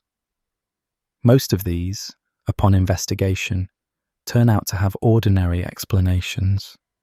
Aircraft, satellites glinting in sunlight, atmospheric phenomena like sprites or ball lightning, or even tricks of perception and misidentifications of stars or planets. But a small percentage remain unresolved, the details too strange, or the evidence too limited to draw firm conclusions. Governments and military organizations took note of these, especially during the Cold War, when any unidentified object could potentially be a foreign spy craft. The US Air Force's Project Blue Book in the 1950s and 60s catalogued many sightings. While they found no evidence of extraterrestrial origin, they did acknowledge a residue of cases they couldn't explain. In recent years, the subject gained renewed attention with the release of videos taken by Navy pilots, showing something they encountered during training missions. In these cockpit recordings, one can hear the surprise in the pilots' voices as their instruments lock onto an object that appears to accelerate rapidly and perform maneuvers beyond the capabilities of known aircraft. These objects had no visible wings or propulsion, yet moved at incredible speeds. One, dubbed the Tic Tac for its shape on the infrared camera, was observed off the coast of California, darting away so fast it left seasoned pilots awestruck. The Pentagon later confirmed these videos were authentic, and that these incidents are part of a real, if poorly understood, phenomenon. They even issued brief reports acknowledging that some UAP sightings remain unexplained, and that further study is warranted. What could these unexplained sightings be? Some hypothesize advanced drones or aircraft developed in secret by governments or private entities, outpacing publicly known technology. Others suggest natural phenomena, not yet understood, perhaps plasma balls or electromagnetic effects that can fool radar. And of course, there is the ever-alluring possibility that a few of these sightings represent encounters with technology not of earthly origin. That last interpretation is controversial and far from proven. Mainstream science remains rightly cautious, as extraordinary claims require extraordinary evidence. So far, no physical artifact or incontrovertible proof of alien visitation has been presented to the public. But the door isn't completely closed either. The universe is old and vast, and if an alien civilization had the means to traverse the stars, or to send sophisticated probes, it's not impossible they might stumble upon our blue planet, or take an interest in our nascent spacefaring activities. If they wished to remain unseen, they likely could, revealing themselves only in fleeting glimpses. For the witnesses of such events, the experiences can be life-changing. Some describe a sense of profound wonder, or even a spiritual feeling, seeing something that doesn't fit into their understanding of reality. Others feel fear or unease, as if the normal order of things had been upended for a moment. In our collective psyche, UFOs occupy that hazy borderland between known and unknown, where science, folklore, and possibility collide. We create stories and theories to fill the void of certainty. Perhaps these are extraterrestrials, checking on humanity, or time travelers, or interdimensional beings, or simply misidentified mundane objects. The truth is, we don't know, and that not knowing is itself tantalizing. From a calm, meditative perspective, one might say this: whether UFOs turn out to be alien craft or not, they serve as a reminder that there are phenomena at the edges of our understanding that invite curiosity rather than fear. Just like the cosmic mysteries we've been exploring, the black holes and dark energies and strange signals, UFOs prompt us to keep an open mind and a watchful eye. They encourage humility. Everything we think we grasp about the world around us might still hold surprises. So, as we lie under the stars and see a satellite gliding overhead or a meteor streaking down, we might also remember those rare times someone saw something that didn't fit the usual patterns. It's a gentle thrill to think that perhaps, just perhaps, one of those lights might have been something truly extraordinary. And even if all UFOs have ordinary explanations, the longing they represent, that hope that we might find we are not alone, is very real and very human. It ties back into our place in the cosmos and the search for meaning in all these mysteries. Now, as we continue our cosmic journey, we turn inward in a way, not inward to Earth, but inward to the implications of our own existence. We've pondered the possibility of others out there. Now we consider the mystery that the universe has given rise to us. In doing so, we encounter the concept of the anthropic principle and the curious observation that the cosmos appears finely tuned for life as we know it. Up to now, we've marveled at external mysteries, strange objects, signals, and theoretical puzzles. But there is a quiet, profound mystery woven into the very fabric of the cosmos that becomes apparent when we reflect on a simple fact: we exist. Life, especially intelligent life, capable of pondering the universe, seems to require a very special set of circumstances.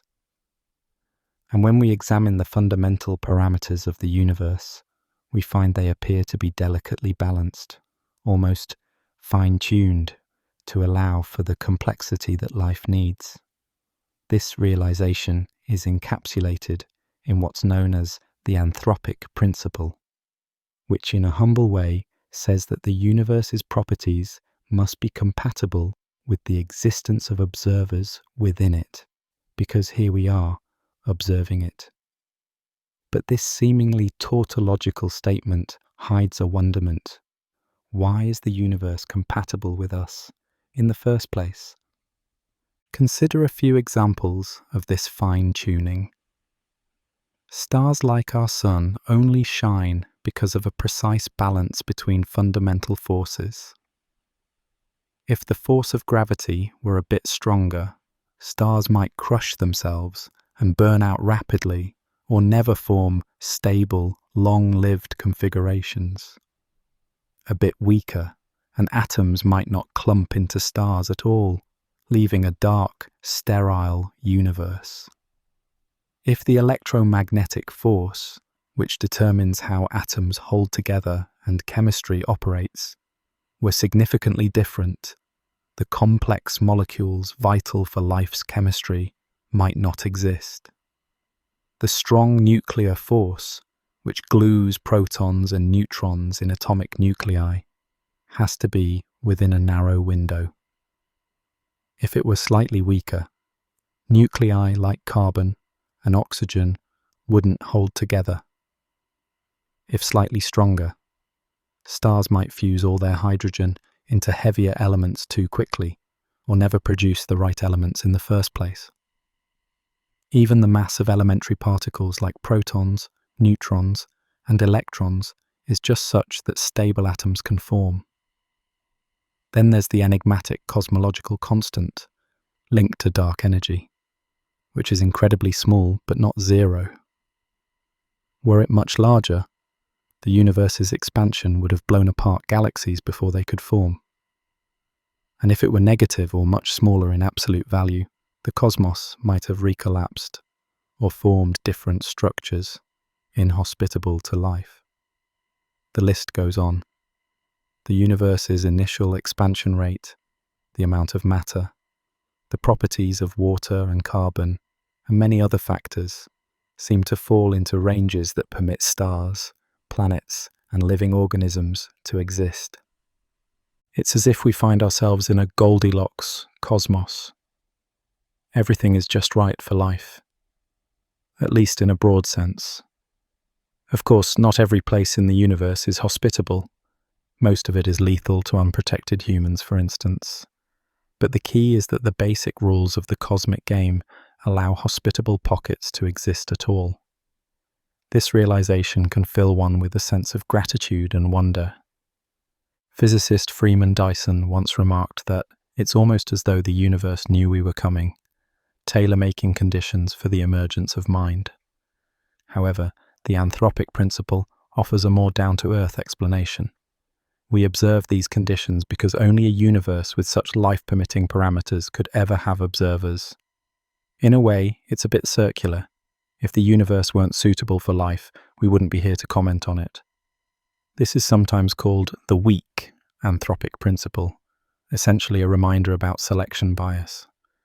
Yet even acknowledging that, it still feels like a remarkable stroke of luck that the numbers came out this way. One way to alleviate that sense of cosmic lottery is to imagine there are countless universes, or countless different domains, with different properties, as some multiverse theories suggest. If each universe had random settings for its fundamental constants, then it's not surprising that a few out of an enormous ensemble might by chance have the right combination for life. We naturally find ourselves in one of those lucky universes because there's nowhere else we could find ourselves. This idea doesn't so much explain why our universe is life-friendly as it explains away the surprise.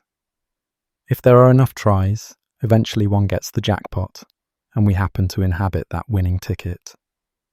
Not everyone finds this fully satisfying, however. It raises deeper philosophical questions. Are these life-allowing conditions truly just a coincidence, or is there a principle or necessity that dictates them?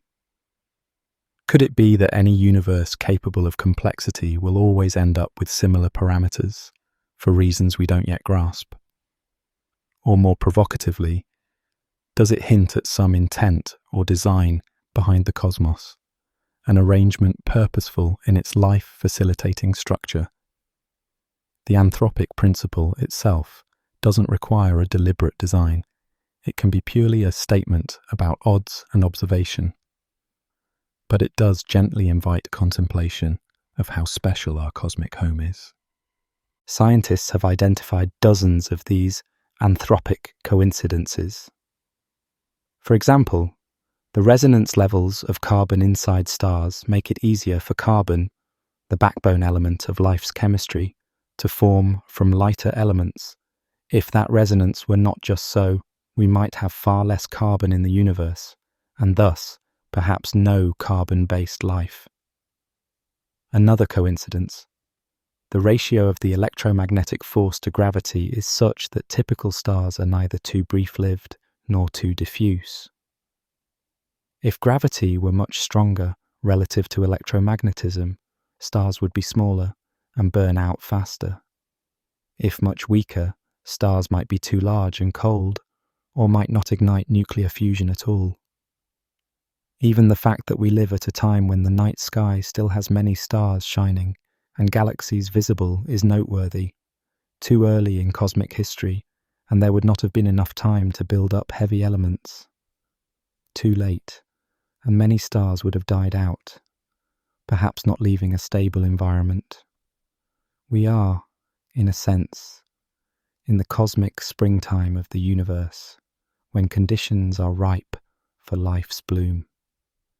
These considerations fall under the umbrella of the anthropic principle, which serves as both an explanation and a reminder of our fortunate circumstances. It doesn't prove that a guiding hand set the constants, nor does it purely satisfy as a coincidence without further context. It lives in that space between scientific reasoning and philosophical musing. At the very least, it highlights a tapestry of interconnected conditions that make our existence possible, encouraging us to cherish the delicate balance that allows a thinking being to emerge and contemplate it all. Closely related to these anthropic ideas are the broader cosmic coincidences and patterns we see in the physical laws and constants, whether or not they directly relate to life. These are numerical or structural curiosities that make us pause and wonder if they are truly accidental or if some deeper logic or necessity underpins them. The universe is not only hospitable in a broad sense, it also contains little coincidences and elegant patterns that make us pause.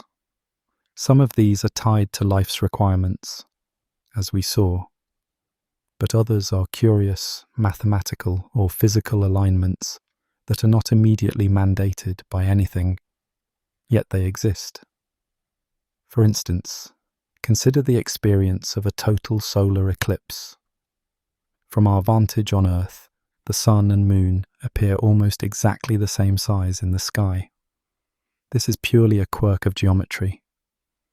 Our moon is about 400 times smaller in diameter than the sun, but also about 400 times closer to us.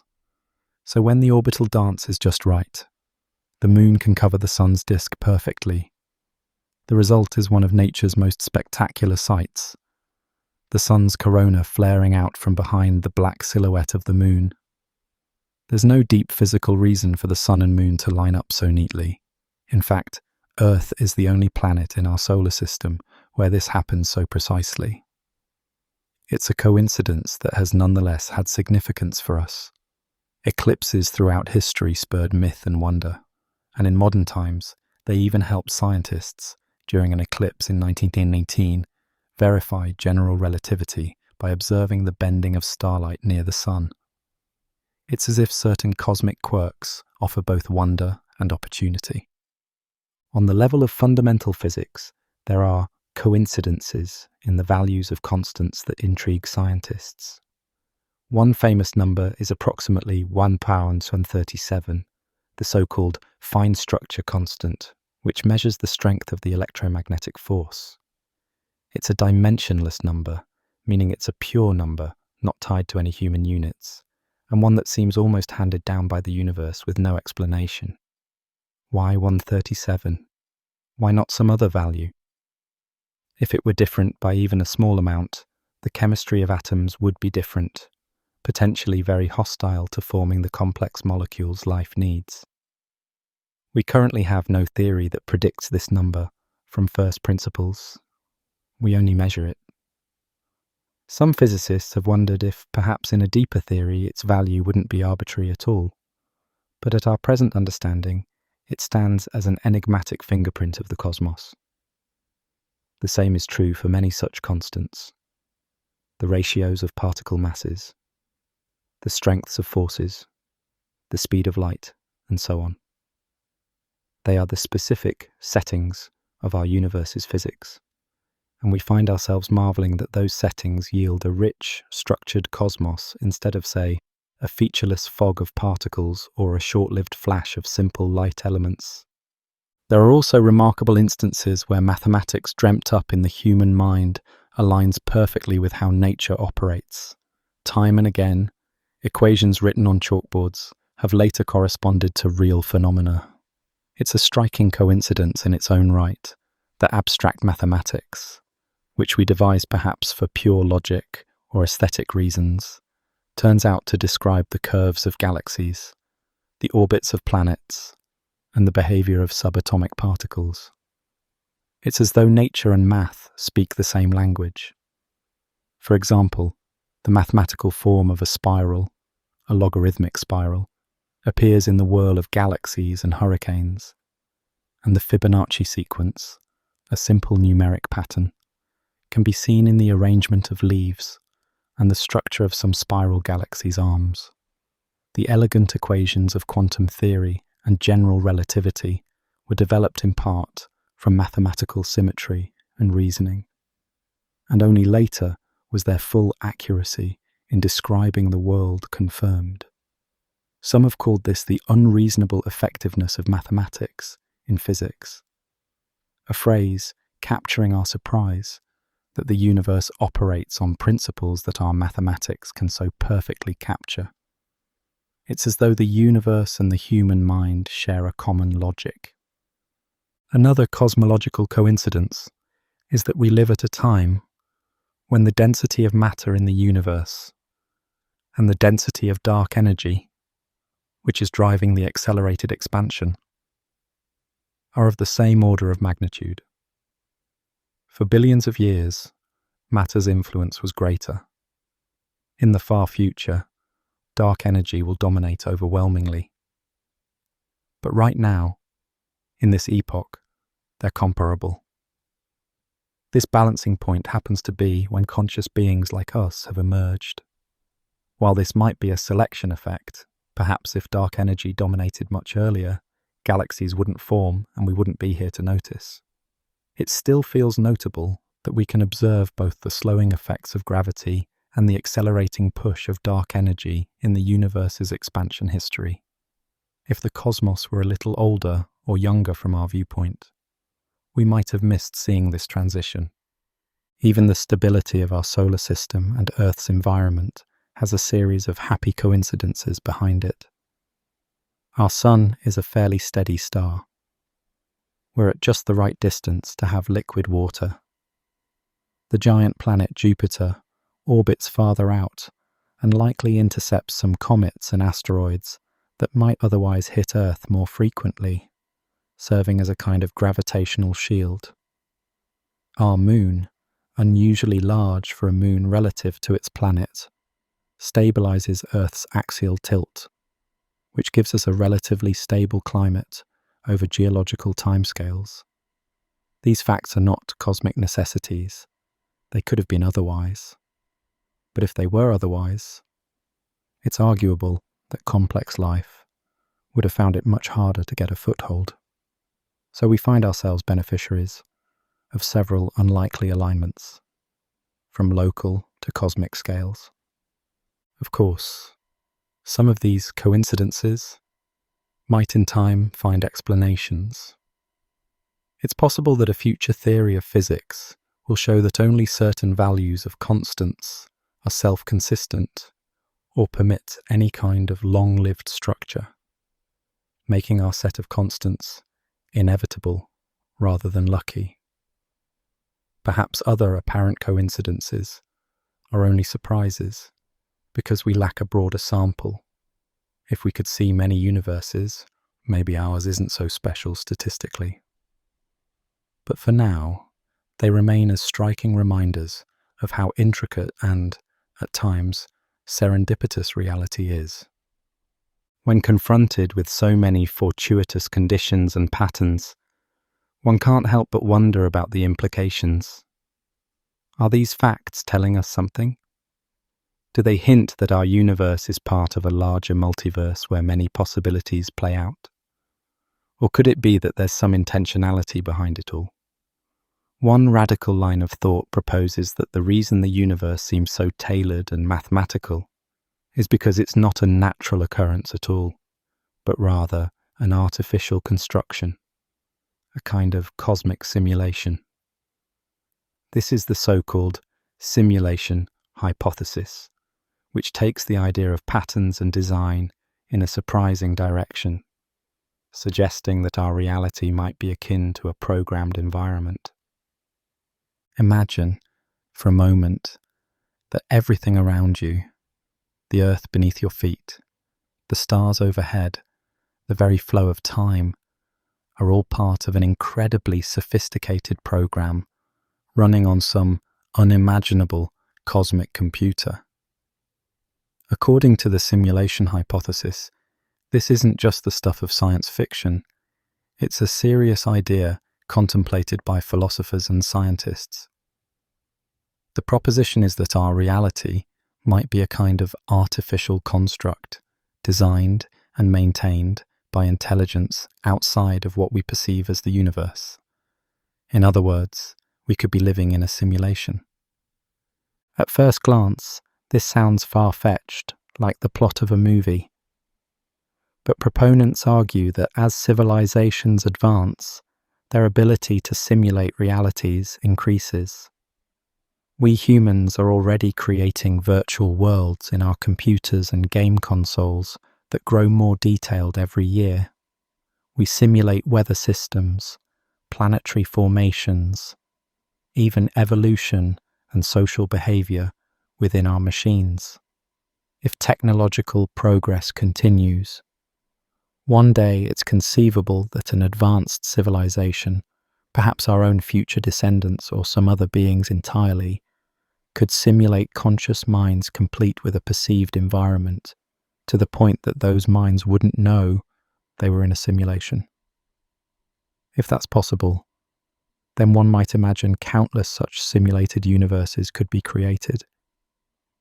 Some thinkers suggest that if there are vastly more simulated worlds than real ones, the odds tip toward us being in a simulation right now. The simulation idea provides a possible explanation for the fine-tuned nature of the universe. It's set up that way on purpose, by the programmers, to be interesting or life-bearing. The laws of physics and the constants might be dialed in like settings in a software program. It even might account for why mathematics underlies reality so perfectly, because the universe is essentially running on mathematical code. Some have mused that perhaps the simulation could have telltale glitches or limitations. For example, maybe there's a smallest possible unit of length or time, as some quantum gravity theories suggest, akin to pixels in a screen. Or perhaps high-energy physics experiments might reveal an underlying lattice if we look closely enough. So far, we haven't found any clear bugs in the matrix. Everything observed is consistent with a continuous physical universe rather than an overtly pixelated one. If the simulation is real, it's remarkably seamless and consistent. Philosophically, the simulation hypothesis is a modern twist on a very old question. How do we know that what we perceive is the true reality? Thinkers throughout history, from Plato's allegory of the cave, where prisoners see only shadows and think that's all there is, to René Descartes' skepticism of the senses, wondering if an evil demon could be feeding him an illusion of the world, have considered the possibility that the world as we experience it might be a kind of illusion. In Hindu philosophy, the concept of Maya describes the world as a dream or illusion cast by a divine power. The simulation argument is like a high-tech version of these musings. Here the illusion is crafted not by a demon or deity in a mystical sense, but by advanced programmers and computers. If one takes the idea seriously, it raises profound questions about meaning and purpose. Who would be the simulators? And why would they run this simulation? Are we a grand experiment, entertainment, education, or something beyond our understanding? And what lies outside the simulation's boundaries? Some propose that the simulators might be humanity's distant descendants, running simulations of their ancestors, us, to see how they lived, or to study history. Others think the simulators could be totally alien intellects, and we're just one of innumerable artificial worlds they've created. Then there's the matter of our own agency. If everything is code, do we truly have free will? Or are our choices predetermined by the program? That veers into deep philosophical waters, but even within a simulation, one could imagine the code allows for emergent unpredictability, much like a complex video game where the developers set rules but don't predetermine every action of the characters. From a personal perspective, the simulation hypothesis can be disorienting or even unsettling. It suggests that the solid ground of reality might be more like a stage set. But there's also a strangely comforting angle. If our universe is a simulation, then in some sense it's crafted. There is an other outside it, which might care about the goings-on inside, or at least has an interest in it. And whether simulated or not, our experiences and feelings are real to us.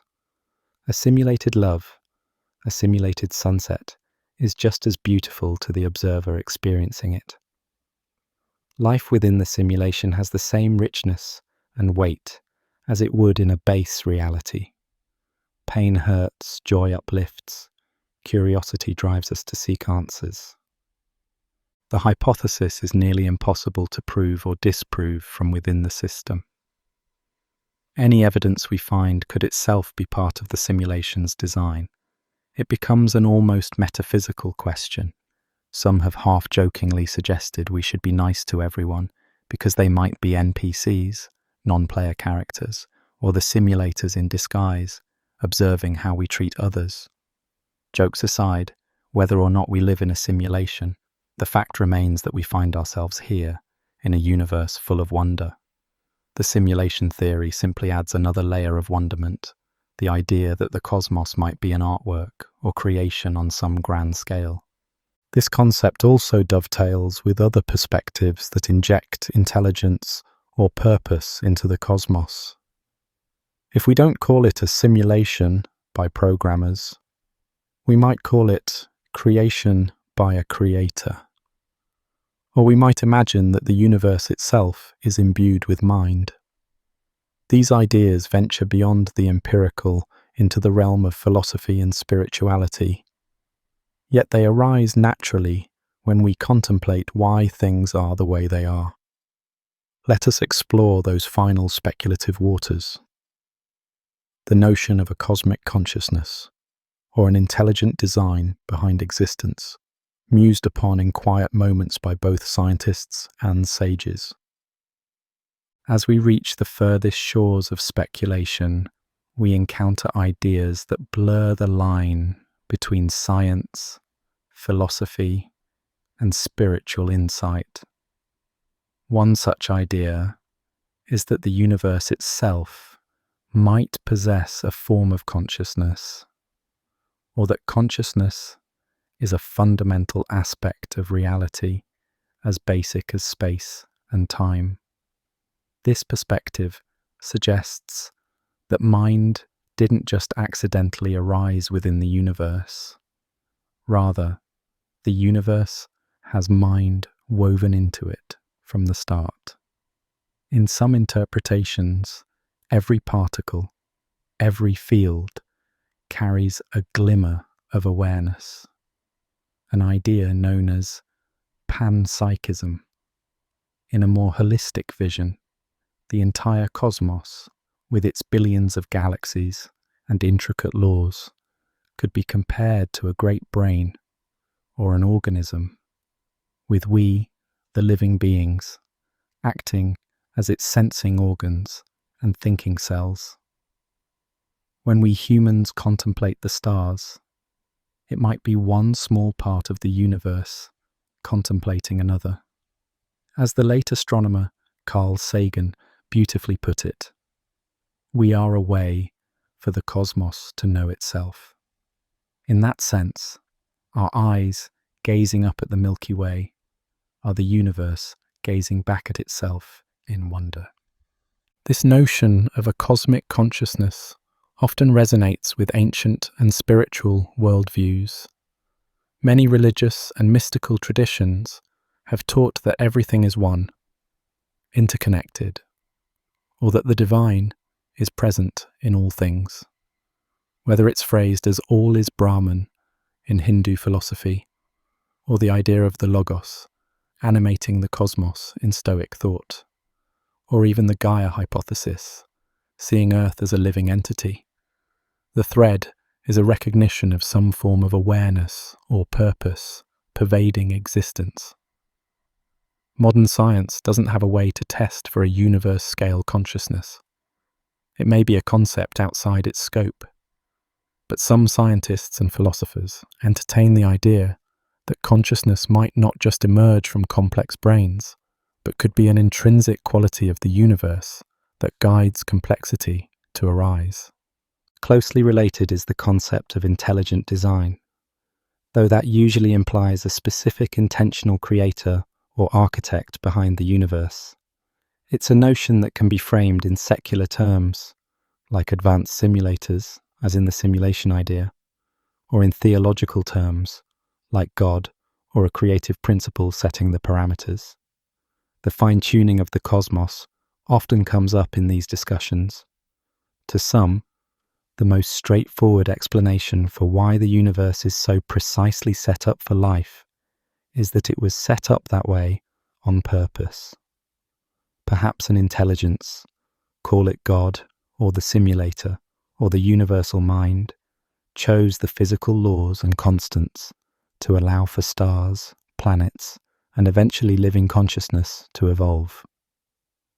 This doesn't necessarily align with any one religious doctrine, but it echoes a general sense of meaning, that life is not a random accident, but part of a deliberate cosmic design. Critics point out that invoking an intelligent designer isn't a scientific solution. Since it moves the mystery up a level, one then asks, who designed the designer? And they caution that just because something is improbable doesn't mean it must have been planned. Yet even among some scientists, there's an admitted emotional pull to the idea that the beauty and order of the universe are not just happenstance. When we see the stunning complexity of a cell or the majestic structure of a nebula, it can feel as though there is artistry involved. Whether that artistry is a metaphor for the unconscious creativity of nature or a sign of literal cosmic artistry is a personal interpretation. In a meditative sense, these ideas of cosmic consciousness and design invite us to feel a part of something larger and meaningful. If the universe has a mind, then we are never truly alone. We are aspects of that greater mind. If the universe was crafted with intention, then our existence has context in a grander narrative. Even if one does not subscribe to any particular spiritual viewpoint, it's soothing to consider that our lives are integrally connected with the stars, that there is a kinship between us and the cosmos. After all, the atoms in our bodies were forged in stellar furnaces. We are literally made of star stuff, risen to consciousness. In that way, one could say the universe has already awakened in us, and perhaps elsewhere. Ultimately, whether the truth is that the cosmos is conscious, or designed, or purely the result of elegant physical laws, the mysteries remain. we find ourselves in a universe that is at once intelligible and profoundly mysterious, governed by mathematics yet eluding final explanation, vast and impersonal in scale, yet giving rise to intimate subjective experience. It is a universe where a being on a tiny planet can feel connection to the whole and yearn to understand it. Our journey through cosmic mysteries thus far has been a gentle exploration of questions that have no easy answers. In pondering them, we haven't solved them, but we have felt their depth and beauty. As we prepare to conclude this first part of our voyage, let's take a moment to simply float in the not knowing. The darkness of the night sky above is not empty. It's full of possibility, the quiet hum of all that we do not yet understand. And there is peace in that vast unknown, a place for imagination and wonder to roam free. In the silent darkness of the cosmos, our imaginations wander among the stars, searching for answers to questions that linger from our waking hours. The vast sky above holds its secrets close, offering hints in flickers of starlight, but often remaining quiet. We have asked ourselves time and again, in this immense universe, are we truly alone?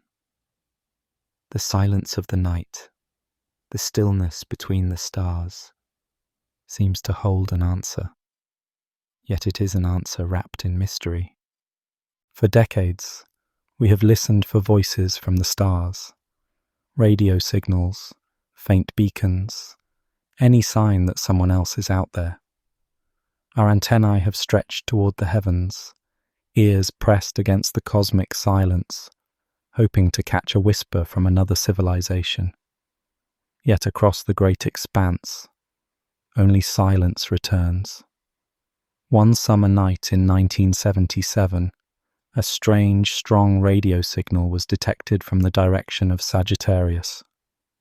It lasted just moments, but it was so unusual that the astronomer on duty scribbled "Wow" beside the data printout. The "Wow" signal, as it's known, never repeated and remains unexplained. A tantalizing whisper that teased us and then fell silent again. Could it be that we are the only ones? Or could it be that advanced beings exist but choose not to speak in ways we can hear? Some thinkers ponder that perhaps the universe is teeming with life, but it remains unseen and unheard by us for deep reasons. One idea paints a picture of civilizations far beyond our own in capability. Imagine a civilization so advanced, so ancient, that to us they might seem like gods.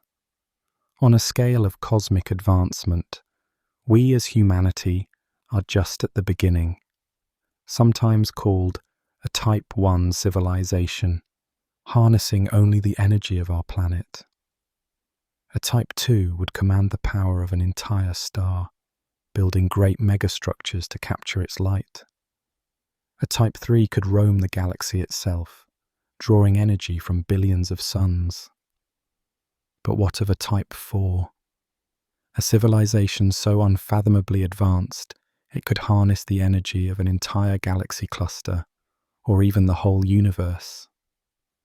If such beings exist, their works and communications might be completely beyond our detection or comprehension. To them, our search signals might be no more noticeable than a firefly's blink in the noonday sun. If a Type 4 civilization wished to remain hidden, it could easily do so. They might live in ways that leave no trace visible to our telescopes, perhaps dwelling in the hearts of black holes, or in hidden dimensions, or spreading their consciousness across dark matter itself. Such beings might have long transcended the need to broadcast radio waves, or travel in starships that we might see. Instead, They could manipulate space-time or communicate through phenomena we haven't yet discovered, slipping by unnoticed as we scan the skies. The silence we encounter might not mean we are alone, but rather that we are infants in a cradle, unaware of the quiet watchers in the cosmic playground around us. Another possibility emerges when contemplating the Fermi paradox, the puzzling question of why we find no evidence of others despite the vastness of space. Perhaps advanced civilizations are out there, but they choose to be silent as a kind of message itself. This idea is sometimes called the Great Silence. It could be a deliberate quiet, an enforced hush across the galaxy for reasons we can only guess. One reason might be caution. A galaxy filled with life might also harbour dangers, and making noise could attract unwanted attention. In this scenario, every civilization that learns to send signals might also learn to stay quiet, to listen rather than shout into the void, lest something ancient and powerful hear them. Like creatures hiding in a dark forest, each alien culture might be listening for others, but afraid to reveal its own presence. The cosmic silence then would be like an understanding, an uneasy truce among civilizations to avoid detection, a silent harmony born of fear. Yet another thought, more comforting, suggests a kind of galactic quarantine or zoo hypothesis.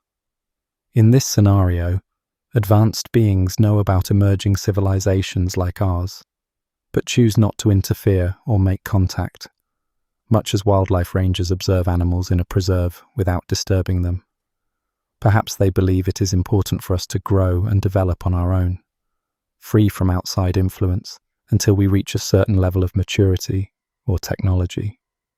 It is a gentle idea, that we are being quietly protected or studied from afar, and that the silence is not emptiness, but a veil of careful isolation.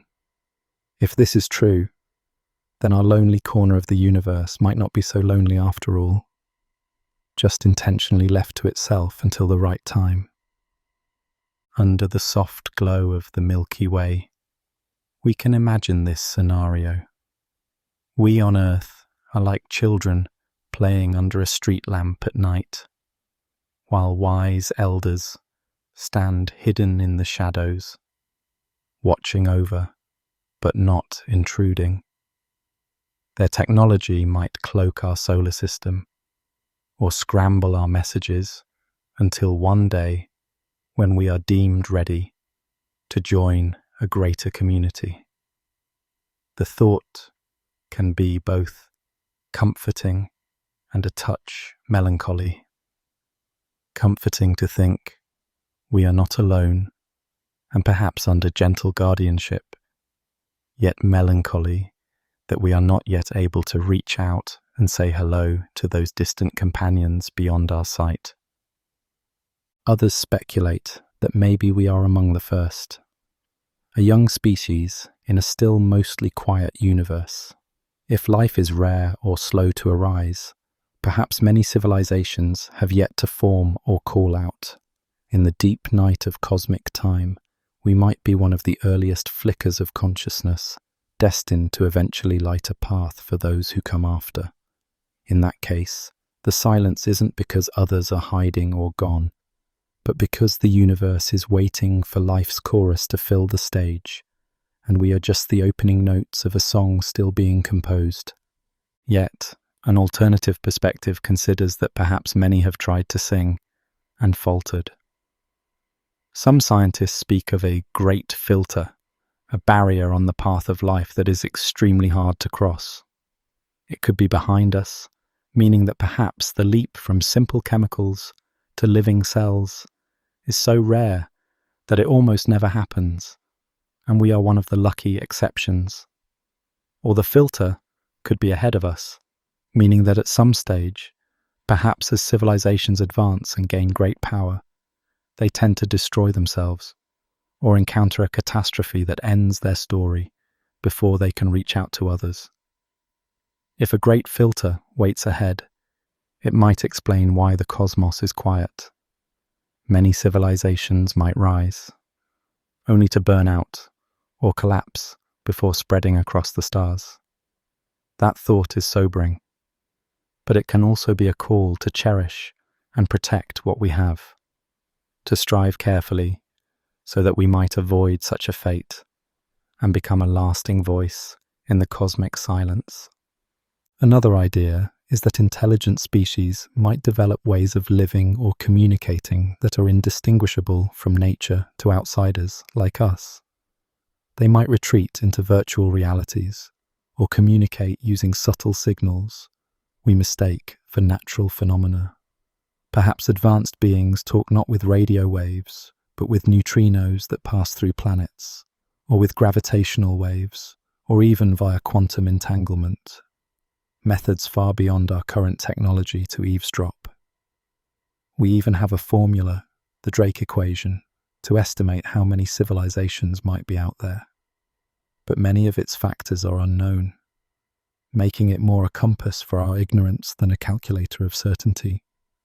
If so, the galaxy could be humming with conversations and we wouldn't know. Our searches could be as oblivious as someone listening for drum beats while the conversation is in light flashes. The silence we hear might simply mean we haven't yet tuned into the right channel. As we float in these musings, the stillness of space feels less empty. Each star we see could host its own story, maybe planets with their own living beings gazing at their night sky, wondering as we do. They might ponder the same silence from their end, not knowing that we too exist far away. It is a poignant image, two civilizations separated by unimaginable distances, each wondering if they are alone, each listening to the quiet sky with the same longing. Perhaps on a distant world, under an alien sky, a thinking being with different senses and form looks up at the stars and feels the same loneliness and hope that we feel. Imagine, perhaps, a being on a distant planet with two moons in its sky, or rings adorning its heavens, gazing upward on its own quiet night. Maybe it has eyes different from ours, and a heart that beats a different rhythm. But in that moment of stargazing, its thoughts align with ours. It wonders if someone else is out there. Perhaps it sends its own signals or prayers to the cosmos. We do not hear them, and it does not hear ours. Yet in both our hearts there is the same yearning. In that way, across light years, we share a silent bond. Neither knows of the other, yet both participate in the same grand mystery, like two lonely singers humming the same tune in different forests, unaware of each other, but connected by the melody across the void. So, the Fermi paradox remains, a mystery woven into the fabric of our late-night thoughts. Are we solitary, or are we part of a hidden galactic tableau? The truth remains out of reach, a question mark hanging among the constellations, and in that uncertainty lies both the wonder and the gentle sorrow of not knowing.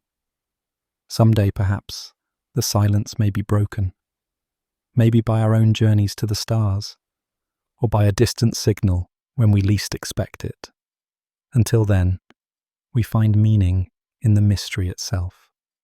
As we gaze into the cosmos, without hearing other civilizations, the universe offers other puzzles in silence. We find that most of the cosmos itself is strangely hidden from our direct view. When astronomers measured the motions of galaxies and the way light bends around clusters of galaxies, they discovered there must be far more mass than we can see. Stars and gas alone weren't enough to explain the strong gravity holding galaxies together and bending space-time. This unseen mass is called dark matter. It neither emits nor absorbs light, making it invisible, like a ghost present only through its influence. It forms a vast scaffolding across the universe.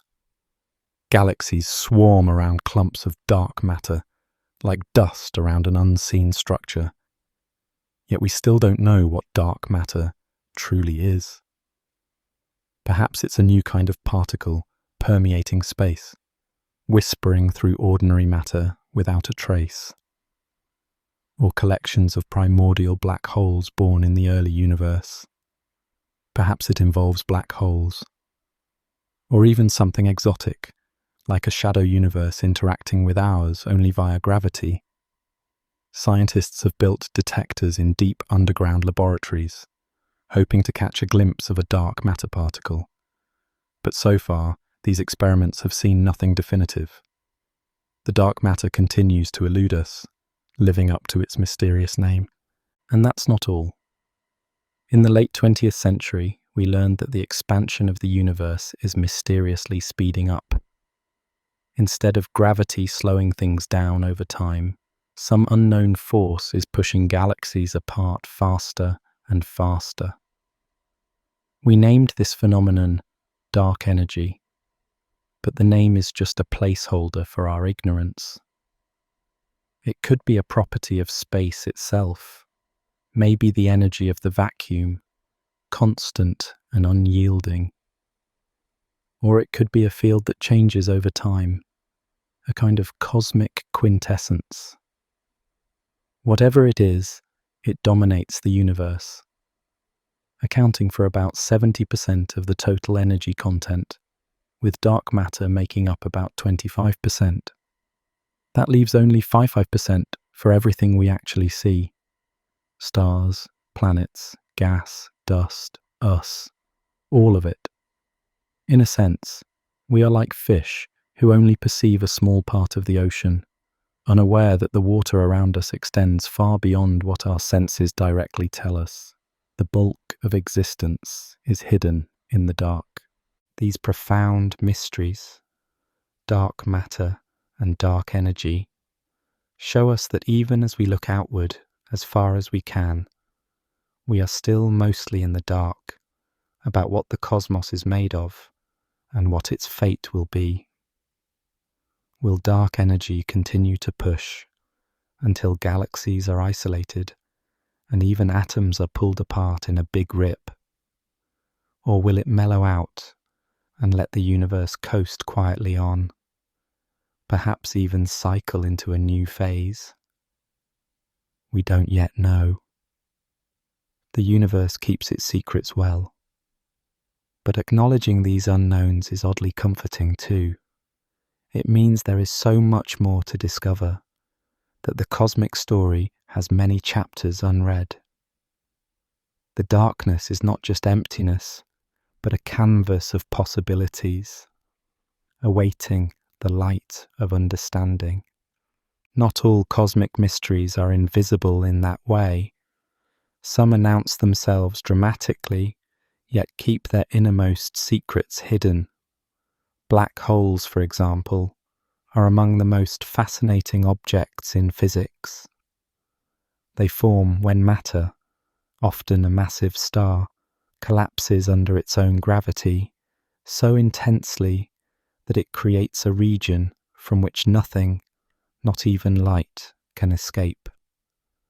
We can detect black holes by the way their gravity affects nearby stars and gas, or by the X-rays from hot material swirling into them. We even imaged the silhouette of a supermassive black hole, the massive object in galaxy M87, in a galaxy's centre, a dark shadow against a glowing disk of accreting matter. But what lies inside that shadow, beyond the boundary called the event horizon, remains unknown. The event horizon is like a one-way door. Things can go in, but cannot come out. According to Einstein's equations, if you were to fall into a black hole, setting aside the deadly tidal forces that would rip you apart long before, time and space would twist fantastically. Eventually you would reach the center, the singularity, where densities become infinite and the known laws of physics break down completely. It's a place we can't currently describe, a point or region of seemingly infinite curvature, a riddle at the heart of the black hole. Some scientists suspect that at such extremes, new physics takes over, perhaps resolving the infinity into something finite and understandable. Could a black hole's core be a gateway to another part of the cosmos, or even to another universe? It's a speculative idea, but not entirely far-fetched. Some models of the universe suggest that a black hole might spawn a new expanding region of space-time on the other side, a kind of cosmic rebirth hidden from our view. If that were true, every black hole could be like a seed of a new universe. In that case, our own Big Bang might even have originated from a black hole in some parent cosmos. These are wild ideas, stretching the limits of imagination and physics, but they arise naturally when we push our theories to their edges. Black holes force us to confront the clash of our two best theories: general relativity, which describes gravity and the cosmos at large, and quantum mechanics, which rules the subatomic realm. These frameworks don't fully agree in extreme conditions. The effort to unify them into a single quantum gravity theory, perhaps through ideas like string theory or loop quantum gravity, is one of the grand quests of modern science. Solving the riddle of black holes might also illuminate this path, bringing us closer to a theory of everything. Even without invoking other universes, black holes pose paradoxes. One famous puzzle is the information paradox. If something falls into a black hole, what happens to the information describing it, the specific details of its particles and state? Stephen Hawking showed that black holes aren't completely black. They can slowly evaporate via Hawking radiation, a quantum process where particle-antiparticle pairs near the event horizon result in a net loss of mass for the black hole. Over incredibly long times, a black hole could evaporate entirely. If it disappears, where does the information about what fell in go? Quantum physics says information cannot be destroyed, yet it seems to vanish with the black hole. This paradox has led to intense theoretical investigation. Many physicists now think that the information does escape, encoded in subtle correlations in the Hawking radiation, or that it is somehow preserved in a holographic imprint on the event horizon. There is even a proposal that what we perceive as a 3D volume inside a black hole might be described by information on its 2D surface, a hologram of sorts. All of this is to say, black holes are not just astrophysical curiosities. They are deep mines for insights into the nature of reality. They challenge our concepts of space, time, and the very meaning of physical law. And yet, when you think of them in a simpler way, they're also poetic. A star's final gift to the universe could be the creation of a black hole, an object that itself may spark new creation, or at least inspire new questions. In their darkness and mystery, black holes feel almost like cosmic wombs and tombs at once, places where an end might lead to a beginning. They remind us that endings in nature can circle back into the grand cycle of existence. And so, at both the grandest scales and the tiniest scales, the universe challenges our understanding. Leaving behind the vast darkness of galaxies and black holes, let us journey into the microscopic realm, where even fundamental assumptions about separation and locality are upended. Consider, for instance, a pair of particles born together in a single quantum event, then sent flying light years apart. One might drift near Earth, the other perhaps toward a distant star. By all rights, they are separate, each on its own journey through the dark.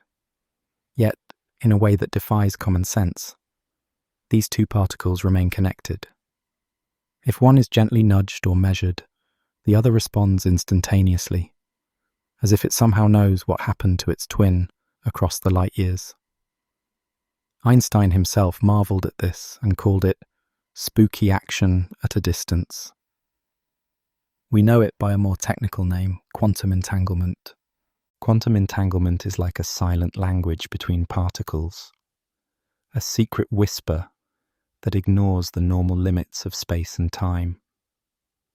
How can something here influence something over there, with no apparent link between them, and do so faster than a beam of light could travel? It seems impossible, and yet experiments have shown this entanglement is real. Two tiny specks of existence, separated by great distance, behaving as one. It's as if the universe, at a fundamental level, doesn't regard the two particles as truly separate. They remain part of one interconnected system, spread out in space. Over the years, scientists have tested this over longer and longer distances, and always the result is the same. The entangled particles act in unison. In one experiment, particles of light, photons, were sent to separate stations many kilometers apart, and measuring one instantly influenced the state of the other.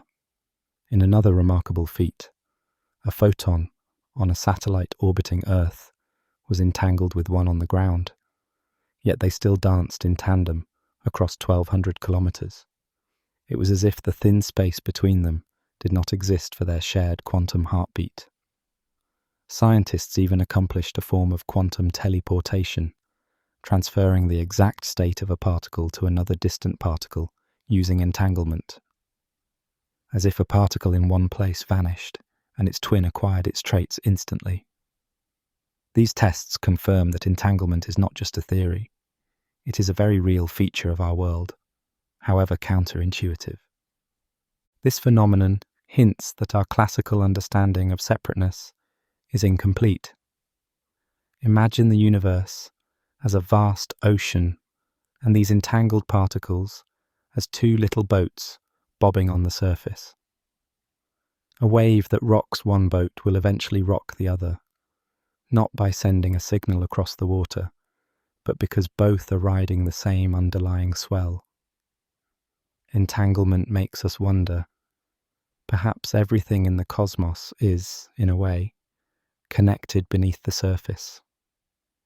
Maybe separateness is an illusion, and in a deep, subtle manner, every particle knows about every other through an invisible web woven in the quantum realm. The implications of entanglement ripple outward in our imagination. If tiny particles can maintain such a mysterious connection, could larger things as well? While we cannot entangle humans or planets in the same way, not with any technology we have at least, the thought is intriguing. Perhaps the universe has threads tying things together, threads we cannot see, but that are there nonetheless. If one were poetic, one might imagine that maybe our own consciousness or feelings are entangled with the cosmos in ways we don't understand, that intuition or inexplicable coincidences are faint echoes of a deeper connectivity. Science has no evidence for such psychic entanglement of minds, but the metaphor comforts, the idea that we are less alone than we think, that everything might be part of a unified whole. Entanglement challenges our concept of locality, the idea that objects are only directly influenced by their immediate surroundings. In the quantum realm, here and there blur together a bit. This has led physicists and philosophers alike to rethink what space and distance really mean. Is space just the stage on which events unfold, or could it emerge from underlying quantum relationships? Some propose that space itself, the vast three-dimensional expanse we move through, might be an emergent property arising from more fundamental entangled information. In this radical view, the true fabric of reality might be an intricate web of connections, and what we perceive as distance is just how that web appears to our limited senses. How gentle and strange to think that two stars on opposite ends of a galaxy might be intimately linked by unseen quantum threads, like twin harp strings tuned to the same note, vibrating together though far apart. As we drift into quieter thoughts, entanglement invites a sense of wonder about unity. Beneath the surface complexity of the world, maybe there is a hidden simplicity, an underlying oneness.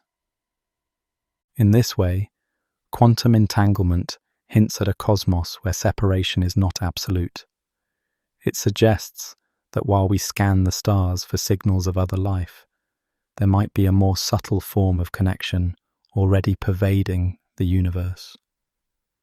Even if we hear no voices across light years, on the tiniest level, the universe might be humming with communications between particles, a silent symphony of correlation that keeps the cosmos in tune. From these considerations of quantum connection, our mind naturally wanders to the nature of time itself. If space can be transcended in such odd ways, what about time? Time, that steady current carrying us from past to future, might have eddies and whirlpools we scarcely understand.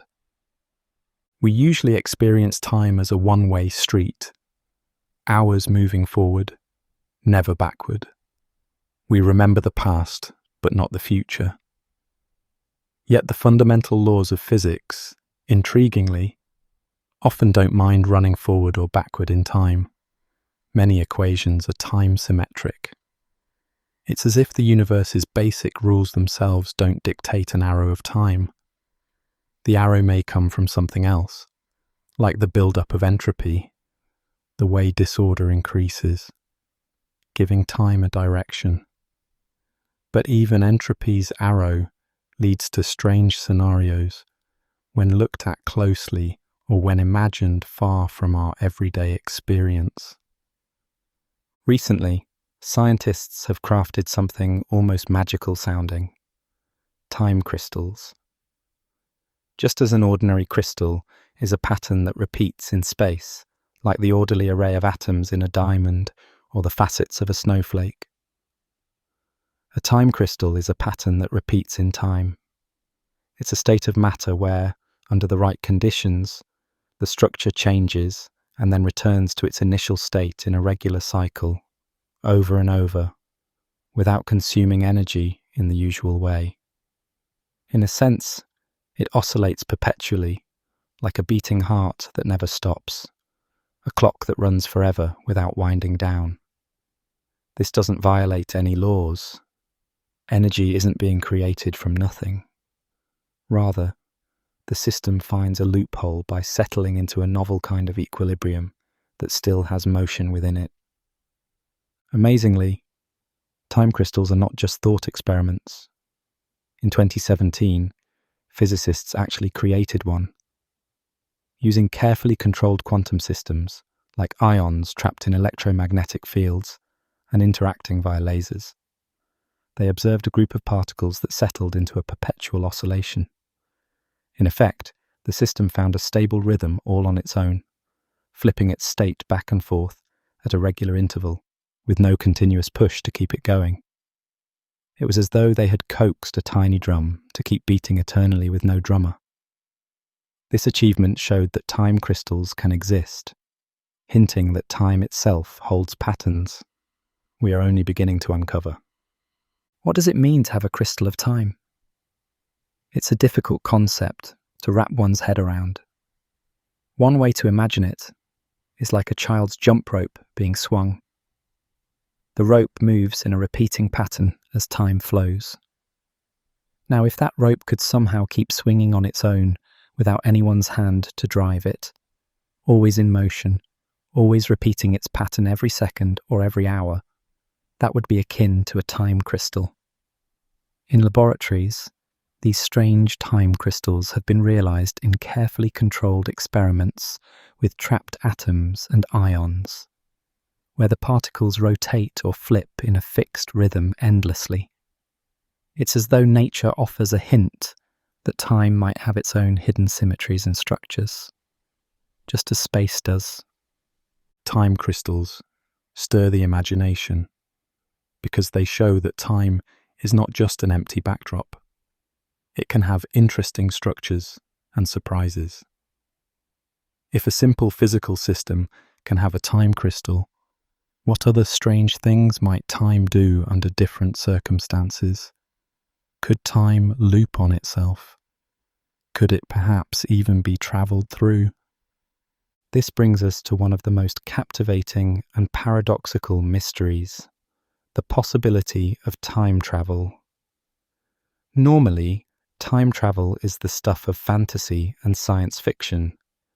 But when one looks at the equations of general relativity, Einstein's grand theory of space and time, they don't strictly forbid the idea of moving backwards or in loops through time.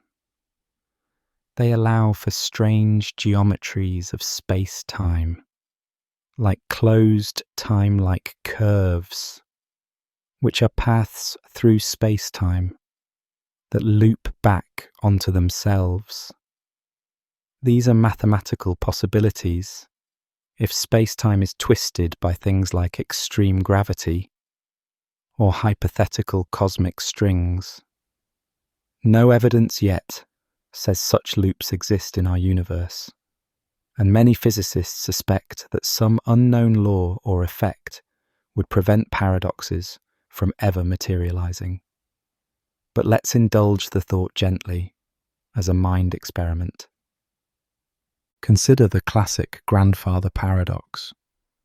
A time traveler goes back and somehow prevents their own grandfather from meeting their grandmother. If that happened, the traveler would never be born, and thus could not have gone back to interfere in the first place. It's a logical knot, a causality loop with no easy solution. How could the universe permit something that makes no sense? One idea is that maybe it can't. Something would always intervene to prevent the paradox. In our scenario, perhaps circumstances would thwart the time traveler's interference. Or if they did succeed, reality might find a way to self-correct so that the traveler still exists. This notion is known as the Novikov self-consistency principle. Time travel might be possible, but anything a traveler does in the past was an event that was always part of history. So it can't change the final outcome that has already occurred. Yet another possibility is more radical. Each time a paradox would be created, a new parallel timeline branches off. In that case, if our traveler goes back and changes something, they create an alternate history, essentially stepping into a different universe's timeline, while the original timeline remains unaltered. Reality might consist of a multiverse of countless branching timelines, so any alteration just spawns another world and avoids contradiction. All these solutions are speculative musings. We don't have a time machine, certainly not one to travel to the past, nor any evidence that time travel to the past can actually occur. But intriguingly, moving into the future is not only possible, it's something we have experimentally confirmed and even experienced in small ways. Einstein's relativity tells us that if you travel at speeds close to light, or stay near a strong gravitational field, like that of a neutron star or black hole, time will pass more slowly for you relative to someone farther away. Astronauts on the International Space Station age just a tiny bit less than people on Earth because of both their speed around Earth and being a bit farther from Earth's gravity. When they return, it's as if they've jumped a few milliseconds into the future compared to us. And if one could travel even faster, say journey to a distant star, and back at near light speed, upon return, they might find many years have passed on Earth, while they themselves experience far less time. Effectively, they have travelled into Earth's future.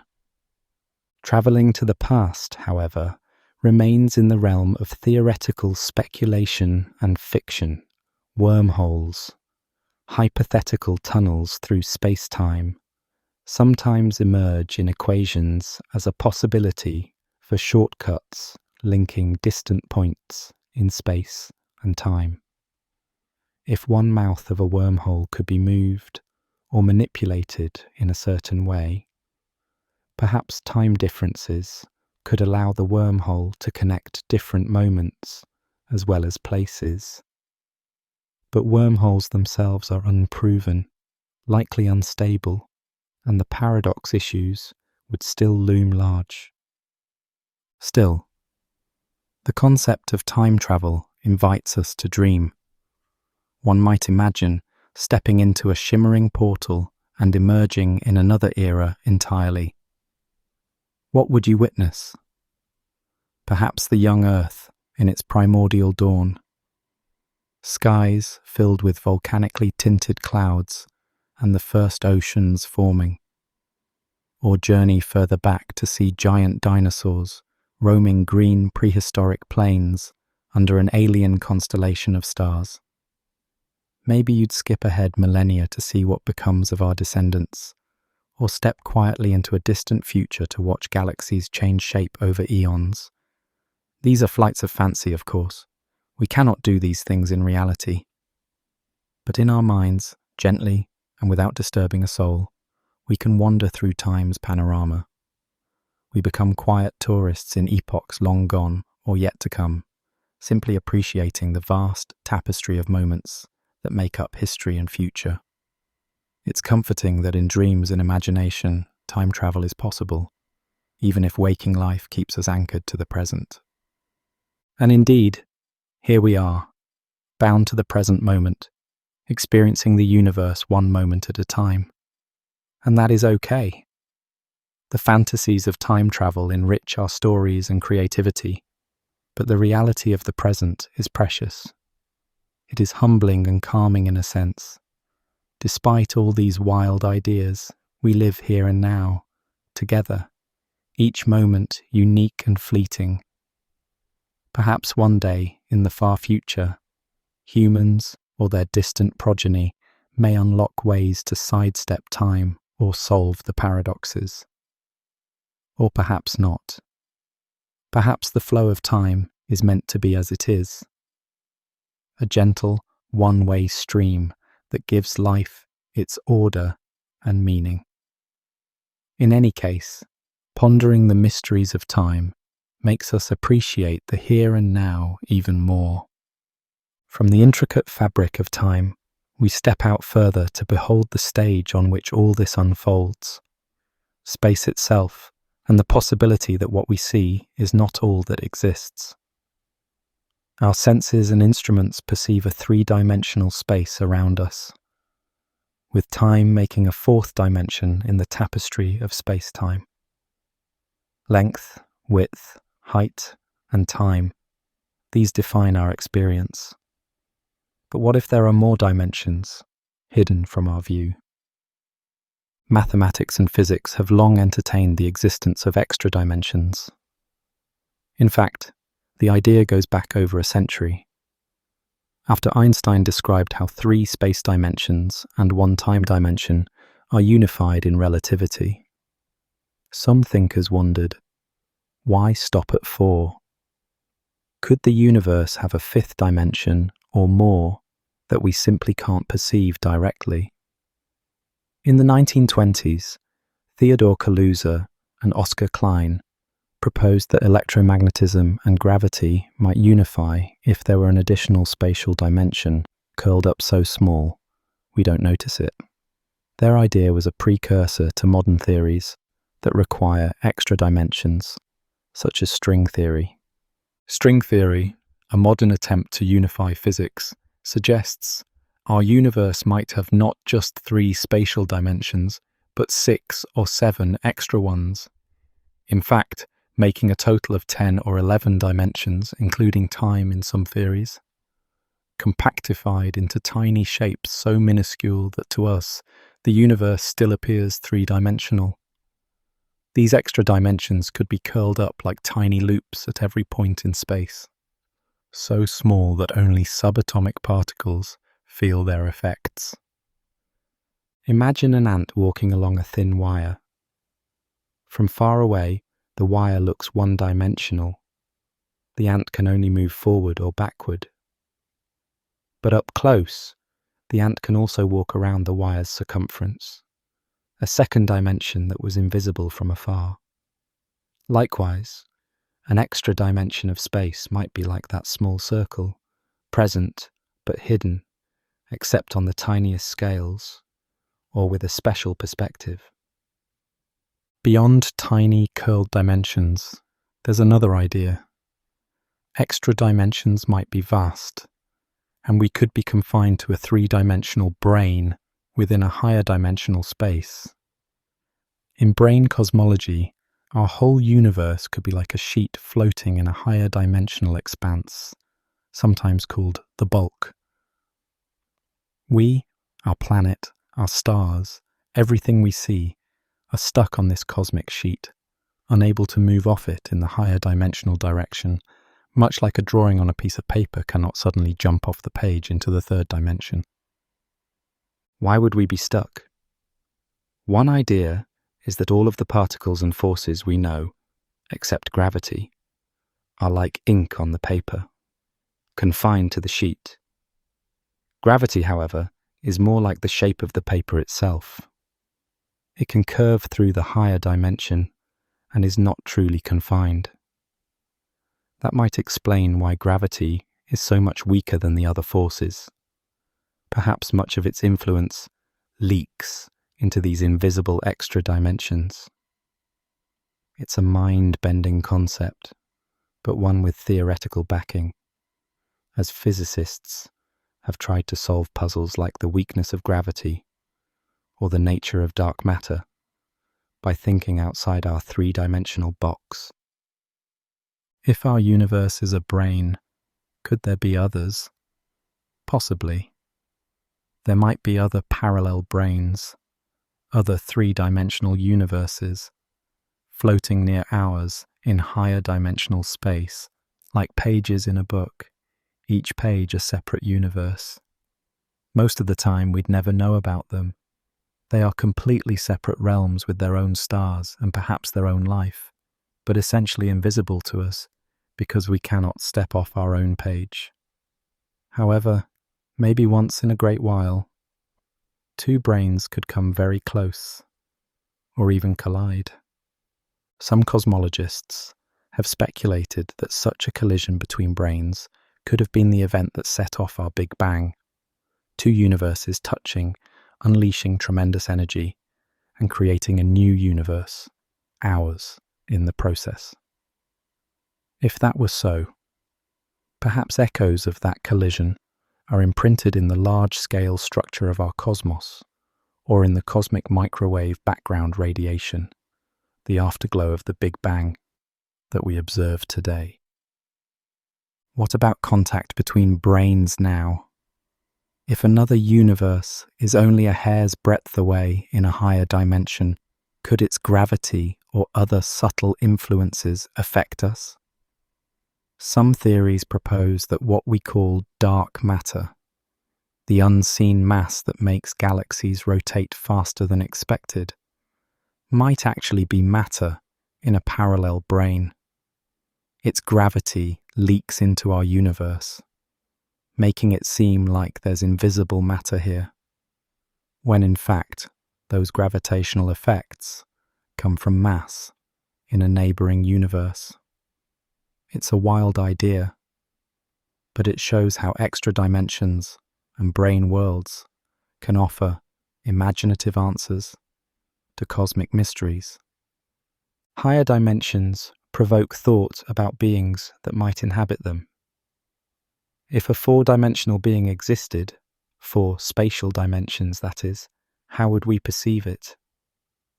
Perhaps only as a strange projection into our 3D world, much like a 3D object passing through a 2D plane appears as a shape that changes over time. Imagine a sphere passing through a flat sheet. A 2D creature living on that sheet would first see a point appear, then a growing circle, then a shrinking circle, and finally it would disappear. never realizing it was seeing a 3D sphere moving through. Likewise, a 4D being moving through our space might appear as a shape that morphs in ways we find impossible, appearing and vanishing without trace. A 4D being could do things that to us would seem like magic.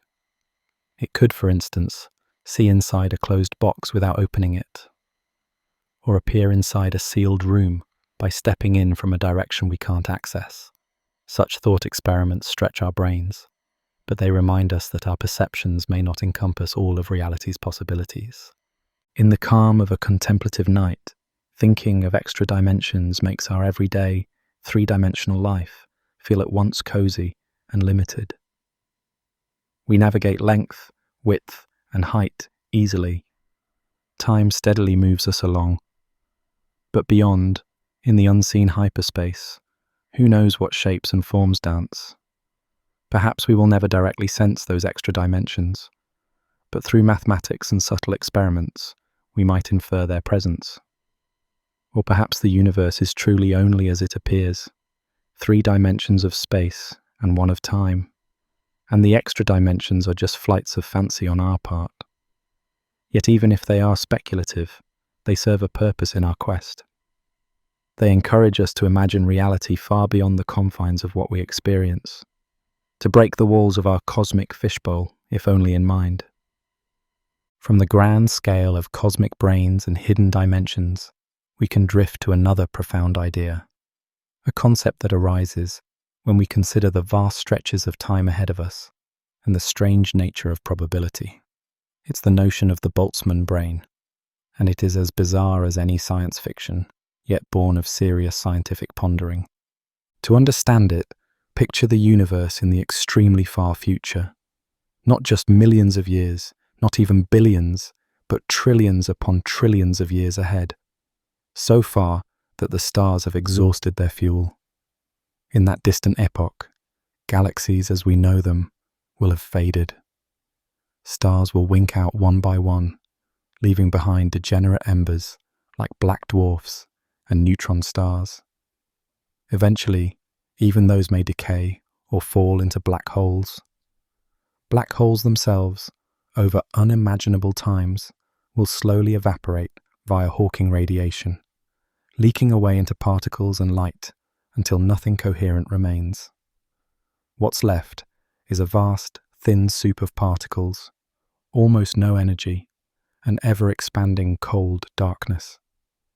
This is one scenario for the far, far future, the heat death of the universe, maximum entropy where no work can be extracted, and everything is as random and diffuse as possible. In that final stillness, nothing seems likely to happen. It's as quiet as a cosmic winter night. Nothing but perhaps the ghostly background glow of the last photons, stretched to invisibility.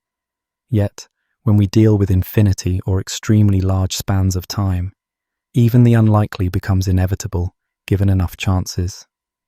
This is where the idea of a Boltzmann brain comes in.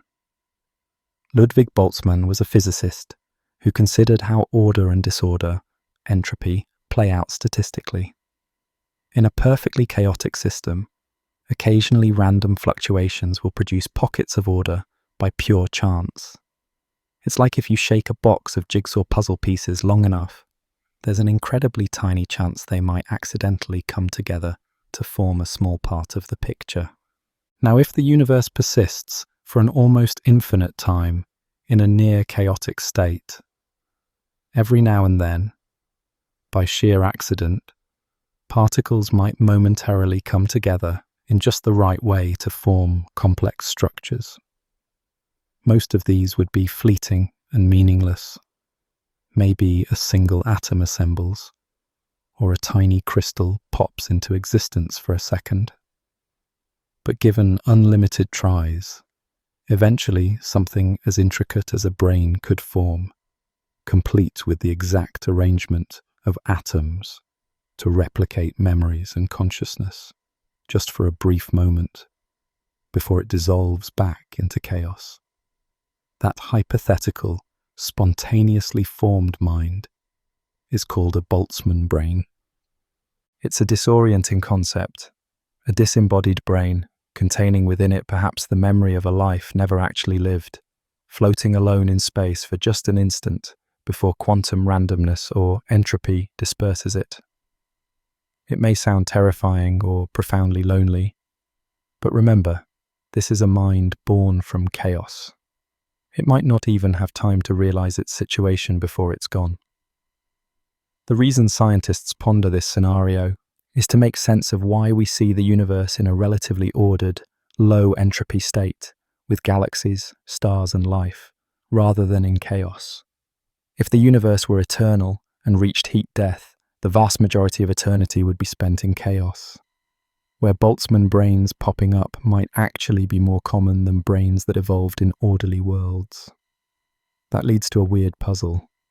Why do we find ourselves as evolved beings in an ordered environment rather than as Boltzmann brains flickering in the dark? The very fact we see structure suggests either that the universe hasn't been around long enough for that chaotic state to dominate, or that something about the universe's evolution prevents that scenario.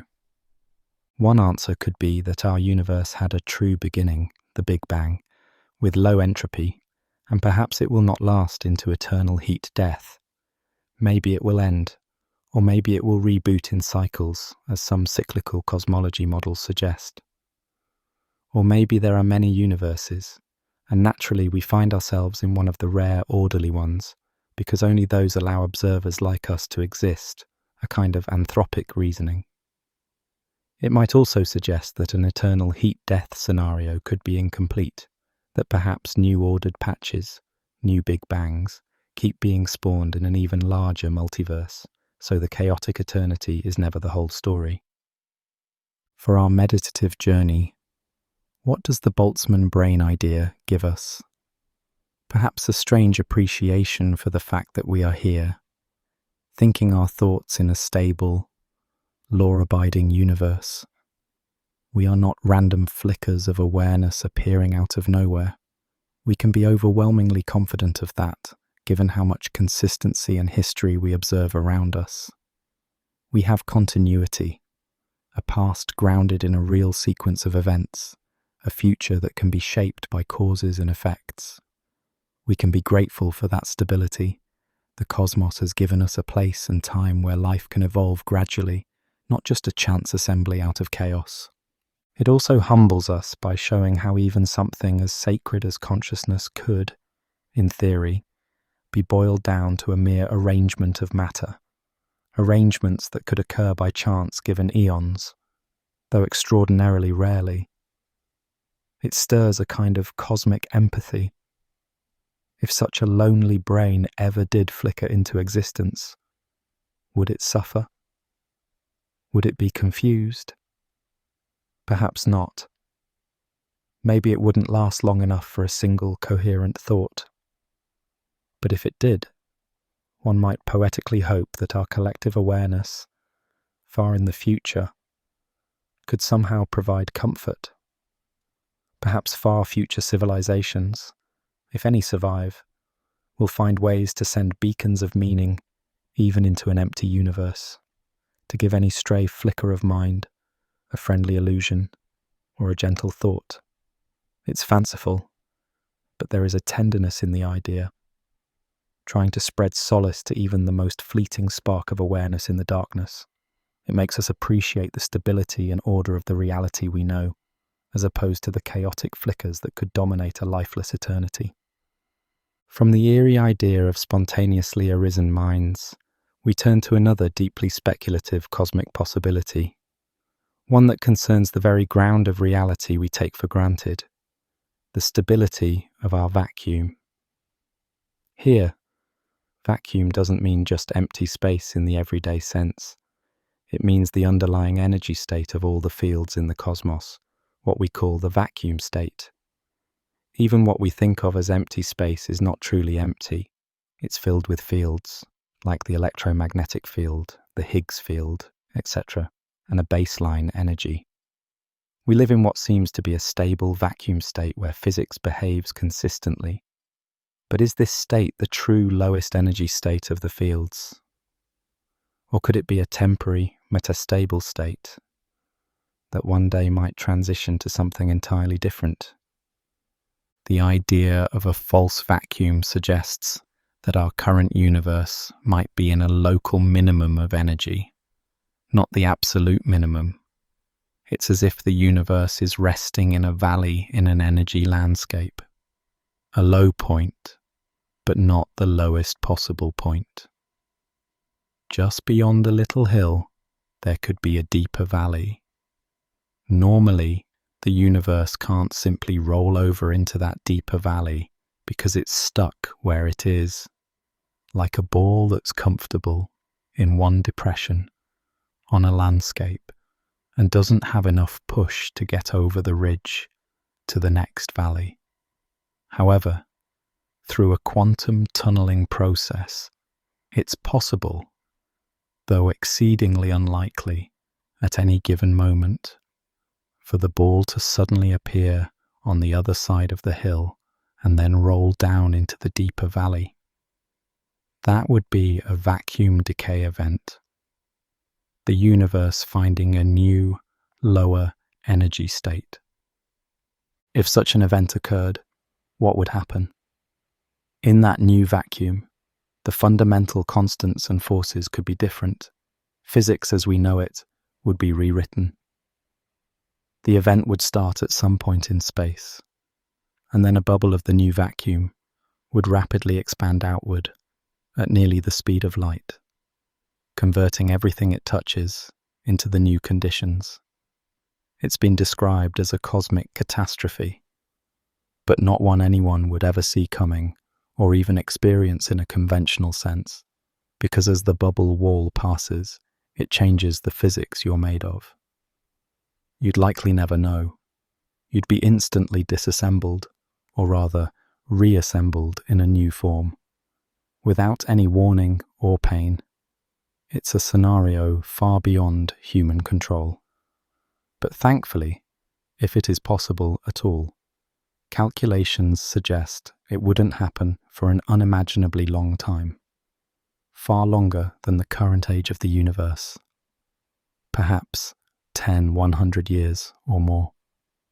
In all likelihood, our sun and galaxy would have long died out, and even the universe may be nearly empty before there's any chance of a vacuum transition. In fact, based on the properties of a particle discovered in 2012, the Higgs boson, some physicists have calculated that our universe's vacuum might indeed be metastable. If their numbers are right, and it's not certain yet, we could technically be in that scenario of a false vacuum, but with an incredibly long lifetime. It's a fascinating mix of cosmic fragility and stability. It means the universe could, in theory, change entirely at some distant future time, but not for billions upon billions of years. So it's nothing to lose sleep over. It remains a theoretical reminder of how dynamic and unpredictable existence could be on the grandest scales. In a poetic sense, vacuum decay is like the possibility of the universe suddenly waking up from one reality to another. Imagine the universe as we know it is a dream, and in an instant it shifts to a different dream with different rules, and everything from the previous dream is gone or changed. It's a dramatic idea that underscores how much about existence we have yet to understand. Yet, as with Boltzmann brains, it's largely a distant thought experiment, not something that darkens our daily life. The cosmos seems content to keep its current form for now, and so we live under stable skies. As we mull over these expansive and sometimes disconcerting ideas, it can be soothing to change perspective, zoom out not just in space, but in imagination, to consider how human beings have long tried to understand the cosmos through stories and myths. Long before modern physics, our ancestors looked up at the same sky with wonder and curiosity. They too felt the pull of the unknown, the awe of the infinite. Without telescopes or equations, they use the tools of narrative and imagination to craft cosmic explanations, giving rise to rich, mythic frameworks of the stars and beyond. In those ancient cosmologies, we find a different kind of truth, poetic, symbolic truth.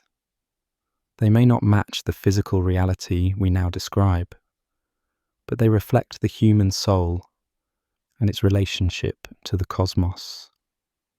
Picture a clear night, thousands of years ago.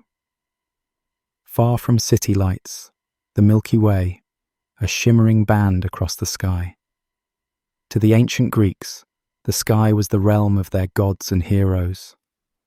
They imagined the Milky Way as the milk of the goddess Hera, spilled across the heavens. The stars became characters. Orion the hunter, with his belt of 3 stars, forever chasing the celestial bull Taurus across the sky, accompanied by his faithful dogs, the stars of Canis Major and Minor. Andromeda the princess, chained among the stars, was rescued by Perseus and placed in the night sky. These stories were painted in the stars to impart lessons and to provide a sense of familiarity with the overwhelming dome above. The cosmos, in their view, was not a cold void, but a living tapestry, rich with meaning and divine dramas. Travel further east to ancient Egypt and envision their sky. The goddess Nut, arching over the earth, her body dark blue and sprinkled with stars. Each evening, Nut swallows the sun, and each morning she gives birth to it again, a cycle of death and rebirth played out in the heavens every night and day. The Egyptian cosmos had the sky goddess and the earth god, Geb, separated by Shu, the air, maintaining order between them. The sun god Ra sailed through the sky by day in his solar bark, and at night he journeyed through the underworld, fighting the serpent of chaos to be reborn at dawn. For the people along the Nile, these celestial cycles were intimately tied to the rhythms of their world, giving a sense of order and renewal in an uncertain life.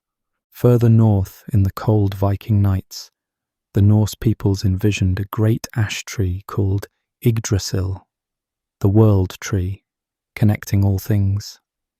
One of its roots extended into the heavens, where Asgard, the abode of the gods, lay. Another reached into the underworld. The stars might be thought of as sparks from the primordial realm of fire, or as holes in the dome of the sky. They told how the cosmos began in a gaping void called Ginnunga Gap, with realms of fire and ice whose interaction birthed a giant Ymir. When Ymir was slain, his skull became the sky, his flesh the earth, his blood the sea, and his bones the mountains. The sparks from the fiery realm became the stars.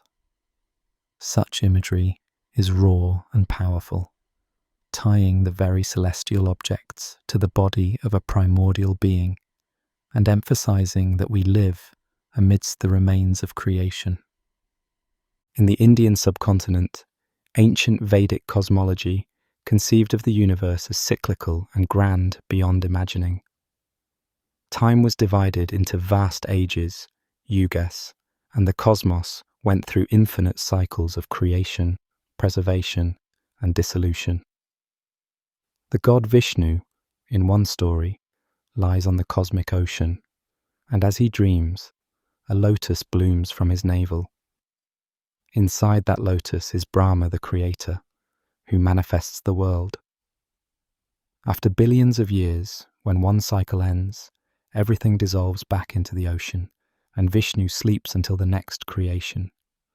The stars and planets were seen as heavenly bodies governed by deities, or in later traditions as markers of fate that could influence human lives, as in Jyotisha, Vedic astrology.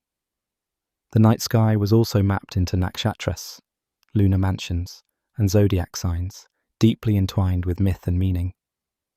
In ancient China, one early myth spoke of a cosmic egg containing chaos and the primordial being Pangu. When Pangu broke free from the egg, the heavy parts of the chaos formed the earth, and the lighter parts formed the sky. Pangu stood and pushed the sky upwards for 18,000 years, growing taller each day until the heavens were high above and the earth stretched out below. Exhausted, Pangu fell, and as he died, his breath became the wind, his voice the thunder. One eye became the sun, and the other the moon, and his body turned into mountains and rivers. The stars were said to be the sparks that flew from his chisel as he carved out the world, or in other tales, the shining eyes of animals set in the sky. Chinese cosmology often envisioned the sky as round and the earth as square, with pillars, or mountains, supporting the firmament, until a great goddess, Nuwa, mended the broken sky. These stories provided structure and meaning, linking the imperial order on earth to the order of the heavens through the mandate of heaven, the idea that rulers governed under the watch of the sky and stars. Across the ocean, in the Americas, the Maya had a sophisticated astronomy and mythology of the cosmos. They saw the Milky Way as a great world tree or cosmic river. They tracked the movements of Venus and other planets with precision, believing these celestial cycles influenced events on Earth. In one Maya creation story, the hero twins journeyed through the underworld and, upon triumphing, were reborn as the sun and the moon, bringing light to the world. The sky was a place of ceaseless narrative, gods of rain and sun, heroes and monsters, all playing roles that reflected the Maya's agricultural life and cyclical view of time. The Aboriginal peoples of Australia looked up and not only saw the stars, but also the dark spaces between them. The dark rift of the Milky Way, caused by interstellar dust, appeared to some as a giant emu stretched across the sky, a being of great significance in their Dreamtime stories. Different peoples had different interpretations. Some saw a canoe, some a celestial river. The Southern Cross constellation could be an eagle's footprint or part of a stingray in the sky. Each story was deeply tied to the land and their understanding of nature, embedding moral lessons and cultural memory in the very stars. One can easily imagine an ancient shepherd lying on a quiet hillside, the sheep huddled nearby, as he gazes up at the bright band of the Milky Way. With no city lights to dim it, the sky is a dazzling dome of stars. He might recall the stories told by his elders, that this band of light is the milk of a goddess, or a path for spirits travelling to the beyond. In the stillness, under the same universe we see today, he feels connected to something enormous and sacred. Perhaps crickets chirp softly, and a gentle night breeze blows, but otherwise all is silent. The stars slowly wheel overhead. He might not know what they truly are, but he feels their light reaching into him, filling him with wonder and a sense of company in the solitude. In that moment, separated by millennia from us, he experiences the same calm awe that you can feel now as you picture the sky. Across time, the quiet night and its cosmic display have always offered comfort and inspiration to those who pause to look up. As we recount these tales softly to ourselves, we feel a kinship across the ages, sharing the same awe and wonder under the same starry sky. The specifics of each culture's answers differed, but the impulse was the same: to find meaning in the stars, to feel at home in the vastness. The night sky became a canvas on which human imagination painted stories of creation, morality, and hope. In a way, these myths are a form of comfort. They fill the great unknown with familiar characters and narratives, turning the impersonal stars into something intimate and human. Now, with science, we have new stories. The story of the Big Bang, of galaxies and evolution, of atoms and quantum fields. These, too, are narratives we construct to make sense of our observations, and they fill us with awe, just as the old myths did. In some ways, the scientific explanations have their own poetry. They are rigorous and tested, but they also inspire a sense of wonder, and they often circle back to concepts that have a surprising resonance with old intuitions. Cycles, an underlying unity, even a kind of cosmic rebirth through stellar explosions and new stars. We can embrace both the poetic myth and the scientific theory as expressions of our need to connect with the cosmos. When science hasn't yet given an answer, we speculate and dream, much as we always have. Today, we do it with theories about multiverses or hidden dimensions, our modern myths awaiting evidence.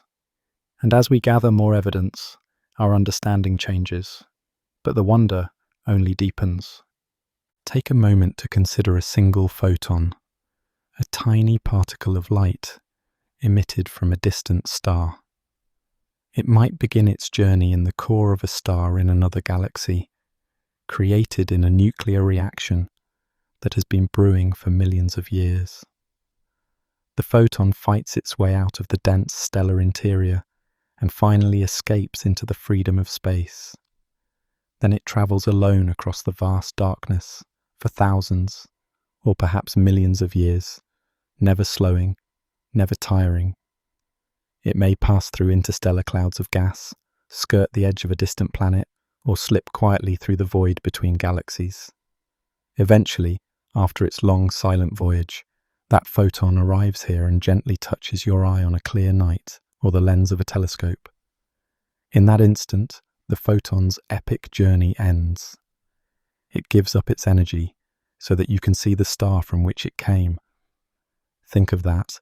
A particle of light from a faraway star or galaxy has connected with you, bridging an unfathomable gulf of space and time, just so you could perceive a glimmer of that distant world. In a very real sense, you and that star have now interacted. A piece of another star has entered your awareness. The night sky is full of such connections. Each star's light is a messenger reaching out across space and time to whisper its story to anyone who will look up and listen. Gazing at how ancient cosmologies placed humans at the center or under the care of cosmic beings, and how modern cosmology shows us as tiny specks in a vast, impersonal space, one might feel small. But consider, we are the part of the universe that thinks and feels. In a way, we carry the importance that ancient people gave to humanity. Not because gods made the heavens for us, but because we are the way the universe can reflect on itself. That idea brings us to another profound contemplation: the strange role of mathematics and certain special numbers in describing the cosmos, and whether there's a hint of intelligence or intention in those laws. When we peer into the natural world, patterns emerge, some of which can be captured by numbers that seem to have a life of their own, numbers like p, pi, f, phi, the golden ratio, and e, the base of natural logarithms. These numbers appear across mathematics and science in so many contexts that they feel woven into the fabric of reality. Consider p, approximately 3.14, an infinite, non-repeating decimal that we first meet as the ratio of a circle's circumference to its diameter. Why should a circle's geometry be so important? Well, Circles and spheres are everywhere in the cosmos, from the shape of planets and stars held together by gravity, to the orbits that moons and planets trace, to the ripples that expand outward when you drop a pebble in a pond, and likewise the spherical wavefronts of light or gravity emitted by cosmic events. Each of these shapes and motions inherently involves p. When a planet orbits a star, its year, the time it takes to complete an orbit, relates to p, because the orbit's circumference involves p. Even the equations of gravity, in Einstein's general relativity and Newton's laws, feature p due to the spherical symmetry of masses and fields. So p is woven into the dance of planets and the shape of every world. But p isn't just in geometry. It mysteriously pops up in areas that seem unrelated to circles. It appears in the equations for waves and oscillations, like the sine wave, which repeats every 2p in its argument. And since so much of physics is oscillatory, pendulums, alternating currents, sound waves, light waves, p finds its way into those descriptions as well. It's as though p is a master key, unlocking an astonishing range of physical phenomena. Now consider f, the golden ratio, about 1.618034. It is famously found in the proportions of a pentagon and the pentagram star inside it, and in the pattern of the Fibonacci sequence 1, 1, 2, 3, 5, 8, 13, where each term is the sum of the previous two. The ratio of consecutive Fibonacci numbers approaches f as they grow. This sequence and ratio turn up in surprising places in nature. The spirals on sunflower heads and pine cones, the arrangement of leaves around a stem to optimize sunlight. Even the spirals of certain shells like the nautilus approximate the golden spiral that grows by this ratio. Spirals from tiny snail shells to vast spiral galaxies often have shapes that can be described by mathematical spirals related to phi. Whether by coincidence or some natural efficiency, the golden ratio appears in patterns of growth and aesthetics, from the micro to the macro. Then there is E, approximately 2.71, base of the natural logarithm. It emerges wherever there is continuous growth or decay. If something grows at a rate proportional to its current size, like a population, or an investment with continuous compounding, or even certain patterns of bacterial growth, it follows an exponential law based on E. Radioactive decay and cooling processes similarly involve E. In the cosmos, processes like the cooling of a cloud of gas or the decrease of atmospheric pressure with height follow exponential laws involving E. Even the brightness of starlight dimming with distance, when considered in terms of optical depth, can involve exponentials. And in the realm of quantum physics, the solutions to Schrödinger's equation involve E, often in complex exponentials that represent waves. Moreover, the famous Euler's identity ties E together with P and the imaginary unit I in the simple formula E IP plus 1 equals 0. This concise formula connects E, P, I, 1, 1, and 0, 5 fundamental concepts in one relation. Many find it astonishing and beautiful that such an identity exists. It feels like a hidden message about the unity of mathematics. All these numbers, P, F, E, along with other constants like the speed of light c, the gravitational constant g, Planck's constant h, the charges and masses of fundamental particles, and the fine structure constant 137 form the fingerprints of our universe. These are values built into the very fabric of reality. We measure them with high precision, and they are just so. If some of them were even slightly different, the universe might be a very different place. Stars might not form or burn steadily, atoms might not hold together, chemistry might be impossible as we know it, and life might never arise. The physicist Richard Feynman once remarked that the fine structure constant, approximately 1,137, is one of the greatest mysteries of physics, a magic number that we simply have no explanation for. Why this number and not another?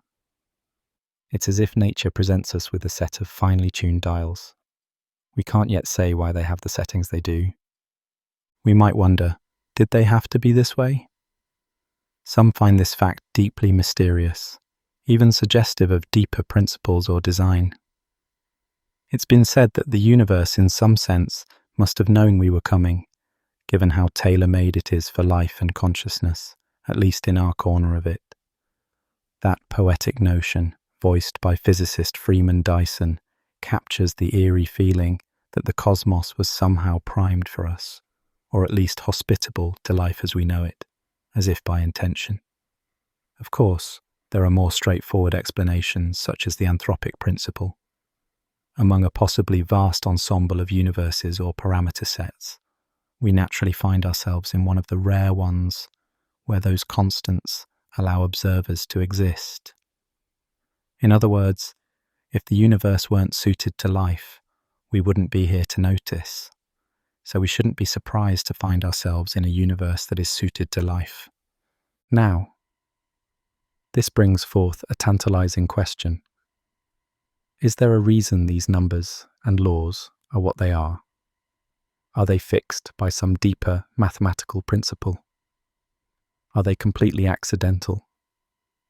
Or were they chosen by nature or by something else to allow the cosmos we see?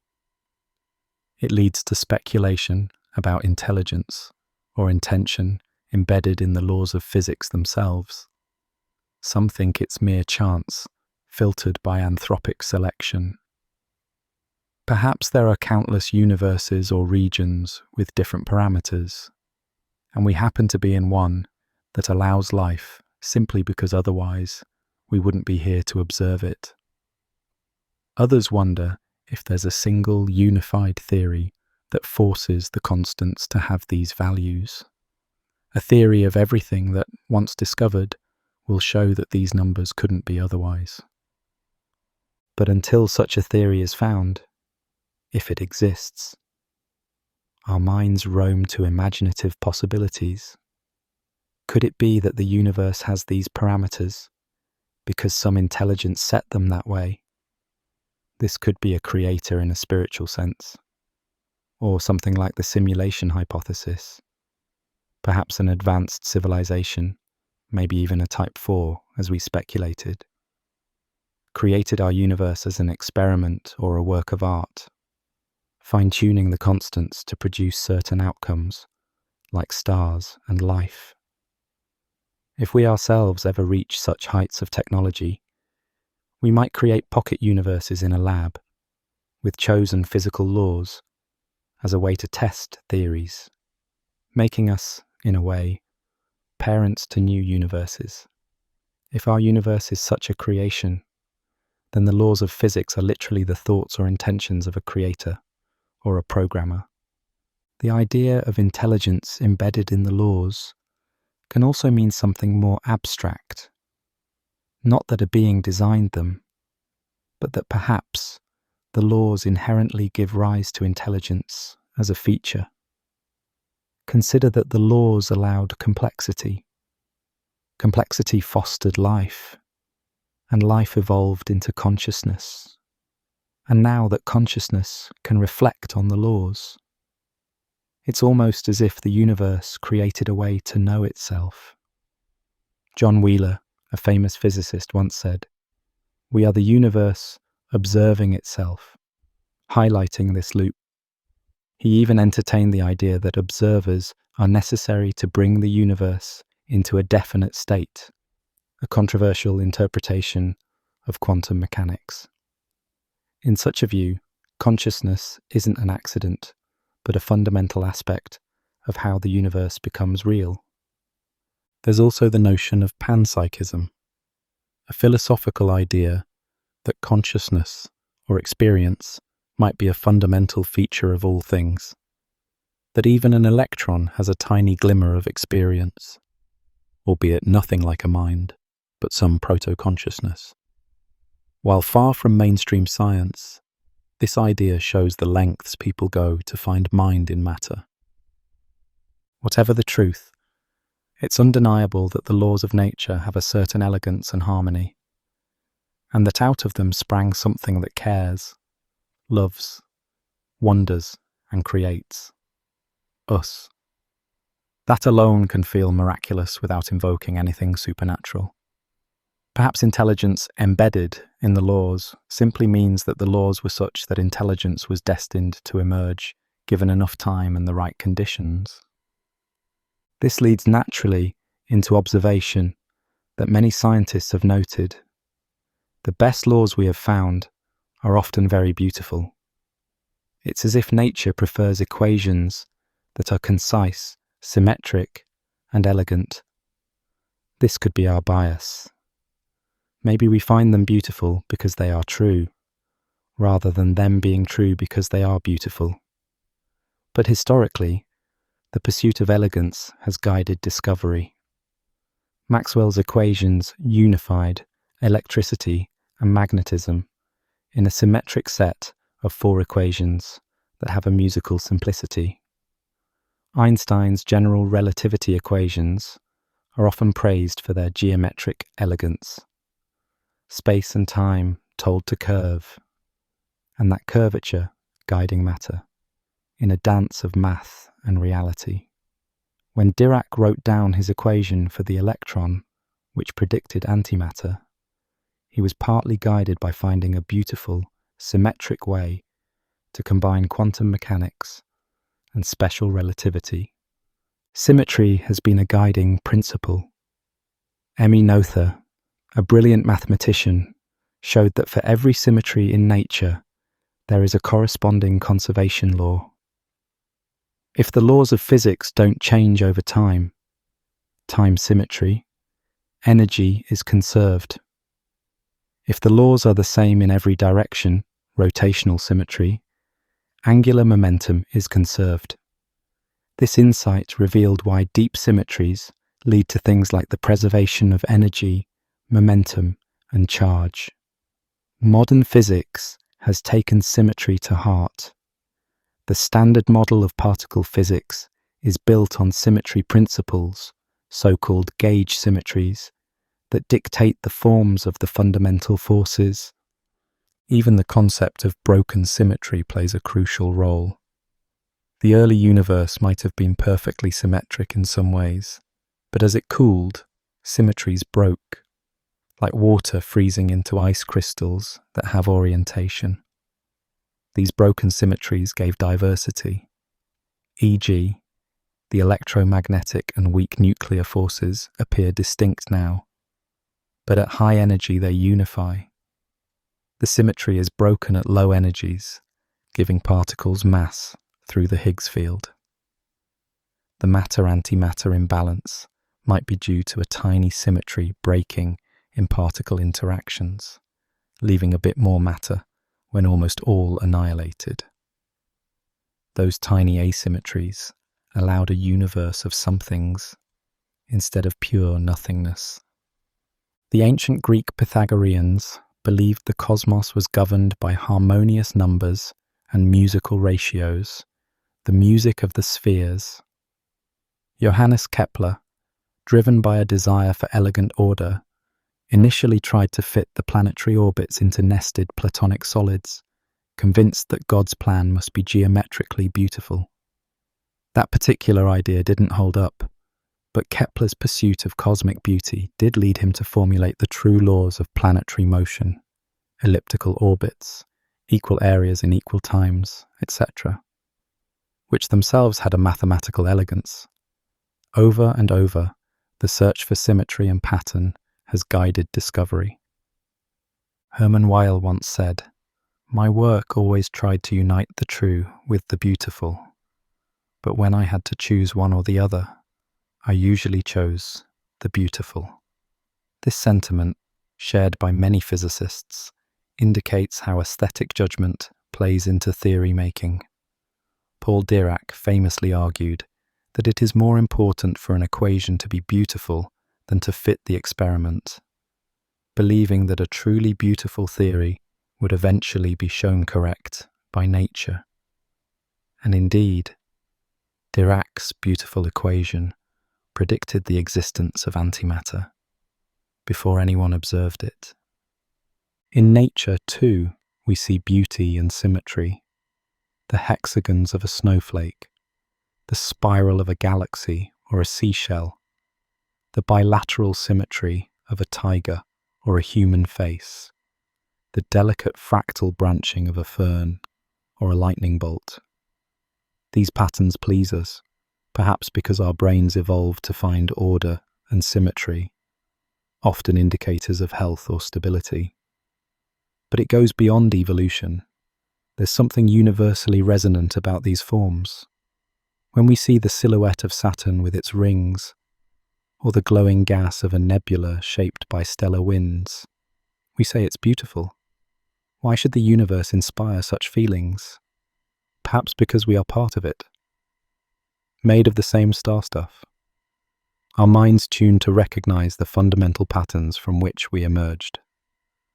One might say the universe is the way it is, because it is aesthetically beautiful in a mathematical sense. While that's not a scientific argument per se, it has been a fruitful guide. When things in physics have seemed ugly or contrived, often it meant our understanding was incomplete. The famous equation E = mc2 is simple and beautiful, linking energy and mass with the speed of light, a neat bridge between concepts once thought separate. The DNA double helix is elegant as a structure, and also wonderfully efficient for replication.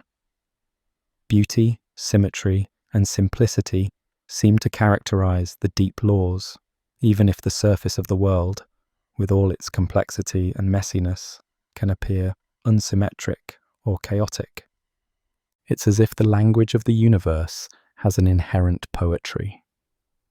Mathematicians and physicists often describe a sense of wonder or almost spiritual awe when a particularly elegant solution or theory falls into place.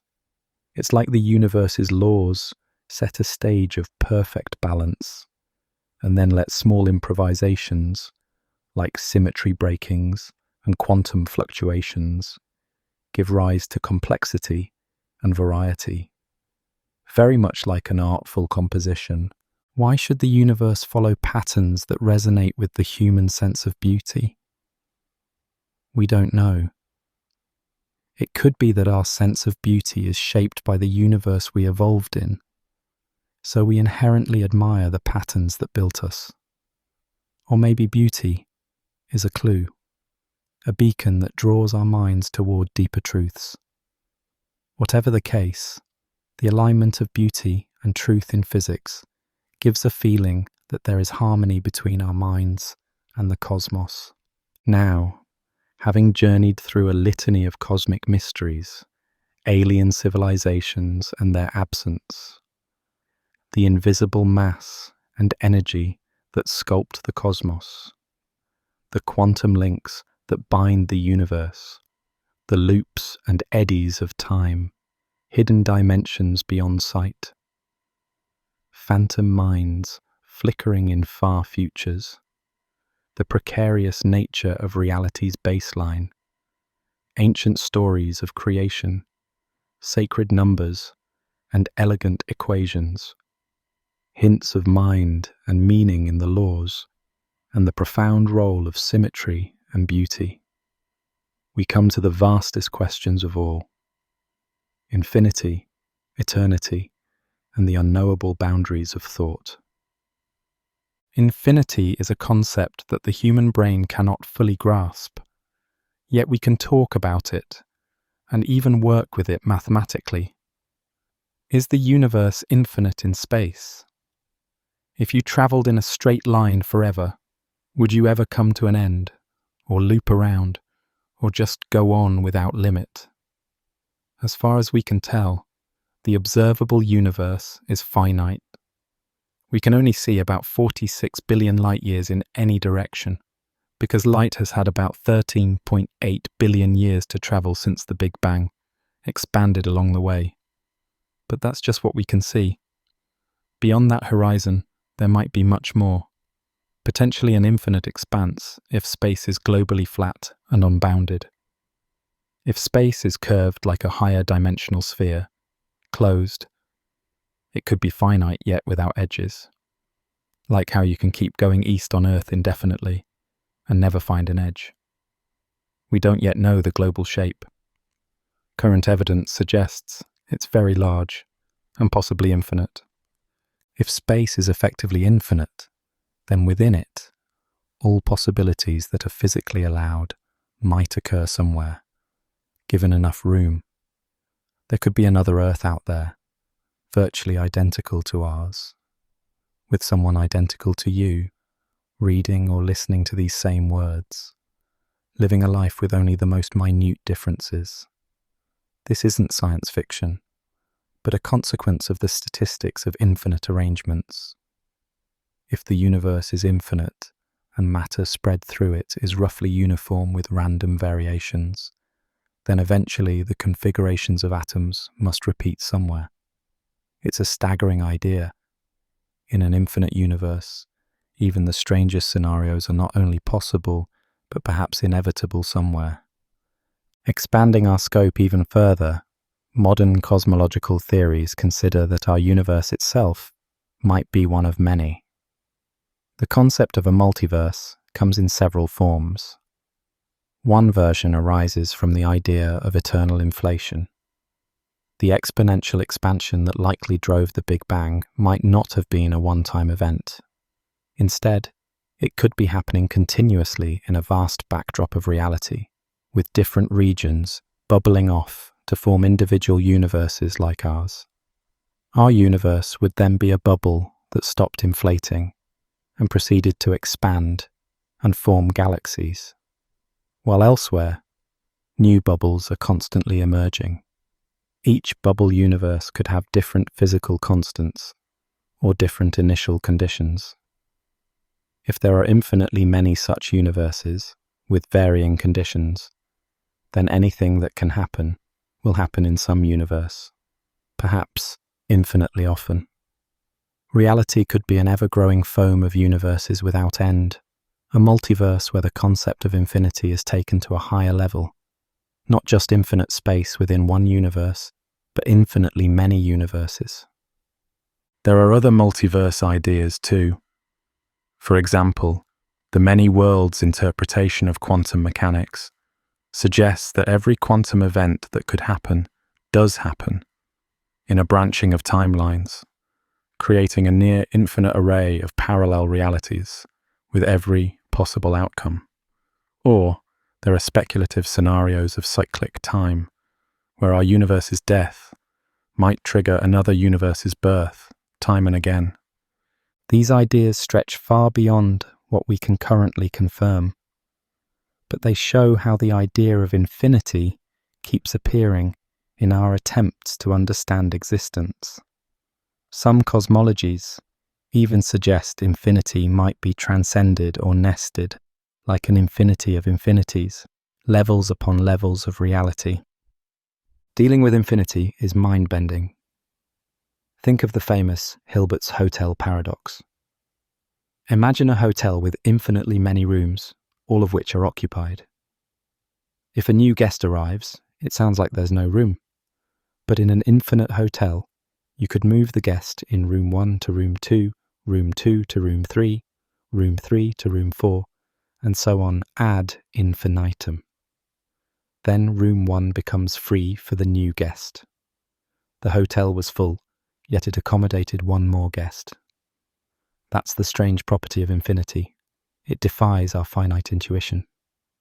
This story is a metaphor for how an infinite universe could always have more, in ways that are hard to imagine. When contemplating infinity, one feels a kind of dizzy awe. Standing under the night sky, we experience a glimpse of it, the feeling that the stars go on forever. Our minds can't really picture forever. We grasp only very large. But infinity is something else entirely. Likewise with eternity. Try to imagine time going on without end. It becomes paradoxical. What does time even mean if it never ends? Or if it had no beginning? Some cosmologists draw because if the universe is infinite and matter is roughly evenly spread with random variations, eventually every configuration of matter, like your exact arrangement of atoms right now, will repeat somewhere, creating doppelgangers by chance. It's mind-boggling, raising philosophical questions of identity and uniqueness. But this is not something we can test. It's a consequence of infinity as a concept. What about the boundaries of thought? Even as we push the frontiers of knowledge, we often find new questions. It's as if the horizon moves further away the more we learn. We face questions like, why is there something rather than nothing? Did time begin, or is it eternal? Are there aspects of reality forever beyond our reach? At some point, we confront the limits of what our brains, evolved for survival on the African savanna, can comprehend. Infinity, the origin of existence, the true nature of consciousness, these might always carry a touch of the unknowable. Yet, there is a gentle humility in that. We come to terms with the idea that not everything is meant to be solved, at least not by us, not now. And that's okay. The mysteries are as valuable as the knowledge. They invite us to imagine, to dream, to be in awe. Infinity and eternity are open invitations to wonder. They call us to peer over the edge of our understanding into the vast open, and find beauty in not knowing. At this point, we find ourselves small, yet deeply connected to this grand tapestry. We have journeyed through paradoxes and possibilities, through the quantum and the cosmic, through myth and math, through ideas that challenge what it means for something to exist. And as we prepare to rest, we carry with us not just facts or theories, but the gentle wonder that such a universe exists to be wondered at. And beyond all these specific mysteries lies perhaps the most profound question of all, one that whispers to us in the quiet of contemplation. Why is there a universe in the first place? Why is there something rather than nothing? It may be that we will never know. Perhaps the universe is a brute fact, requiring no further explanation. Perhaps there are reasons hidden in a realm we cannot access, or perhaps the question itself changes meaning under deeper understanding. For now, it remains an open wonder. The mere existence of reality, the fact that there are laws of nature, that there was a Big Bang, that there is structure instead of eternal nothingness, is the ultimate mystery that humbles all who consider it. It's a question that might forever invite awe rather than yield an answer. Everything is as it should be. You are a beloved part of this universe.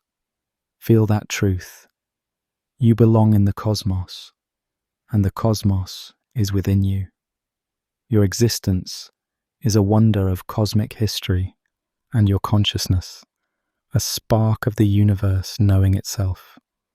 In this peaceful state, imagine yourself gently lifting away from the earth, drifting upward into the starry night. Weightless and calm, You rise above your sleeping town, above the clouds, higher and higher. The sky darkens from deep blue to black velvet, pinpricked by starlight. The curving horizon of Earth falls away below you. You see your home planet glowing, a fragile blue marble adorned with swirls of white clouds.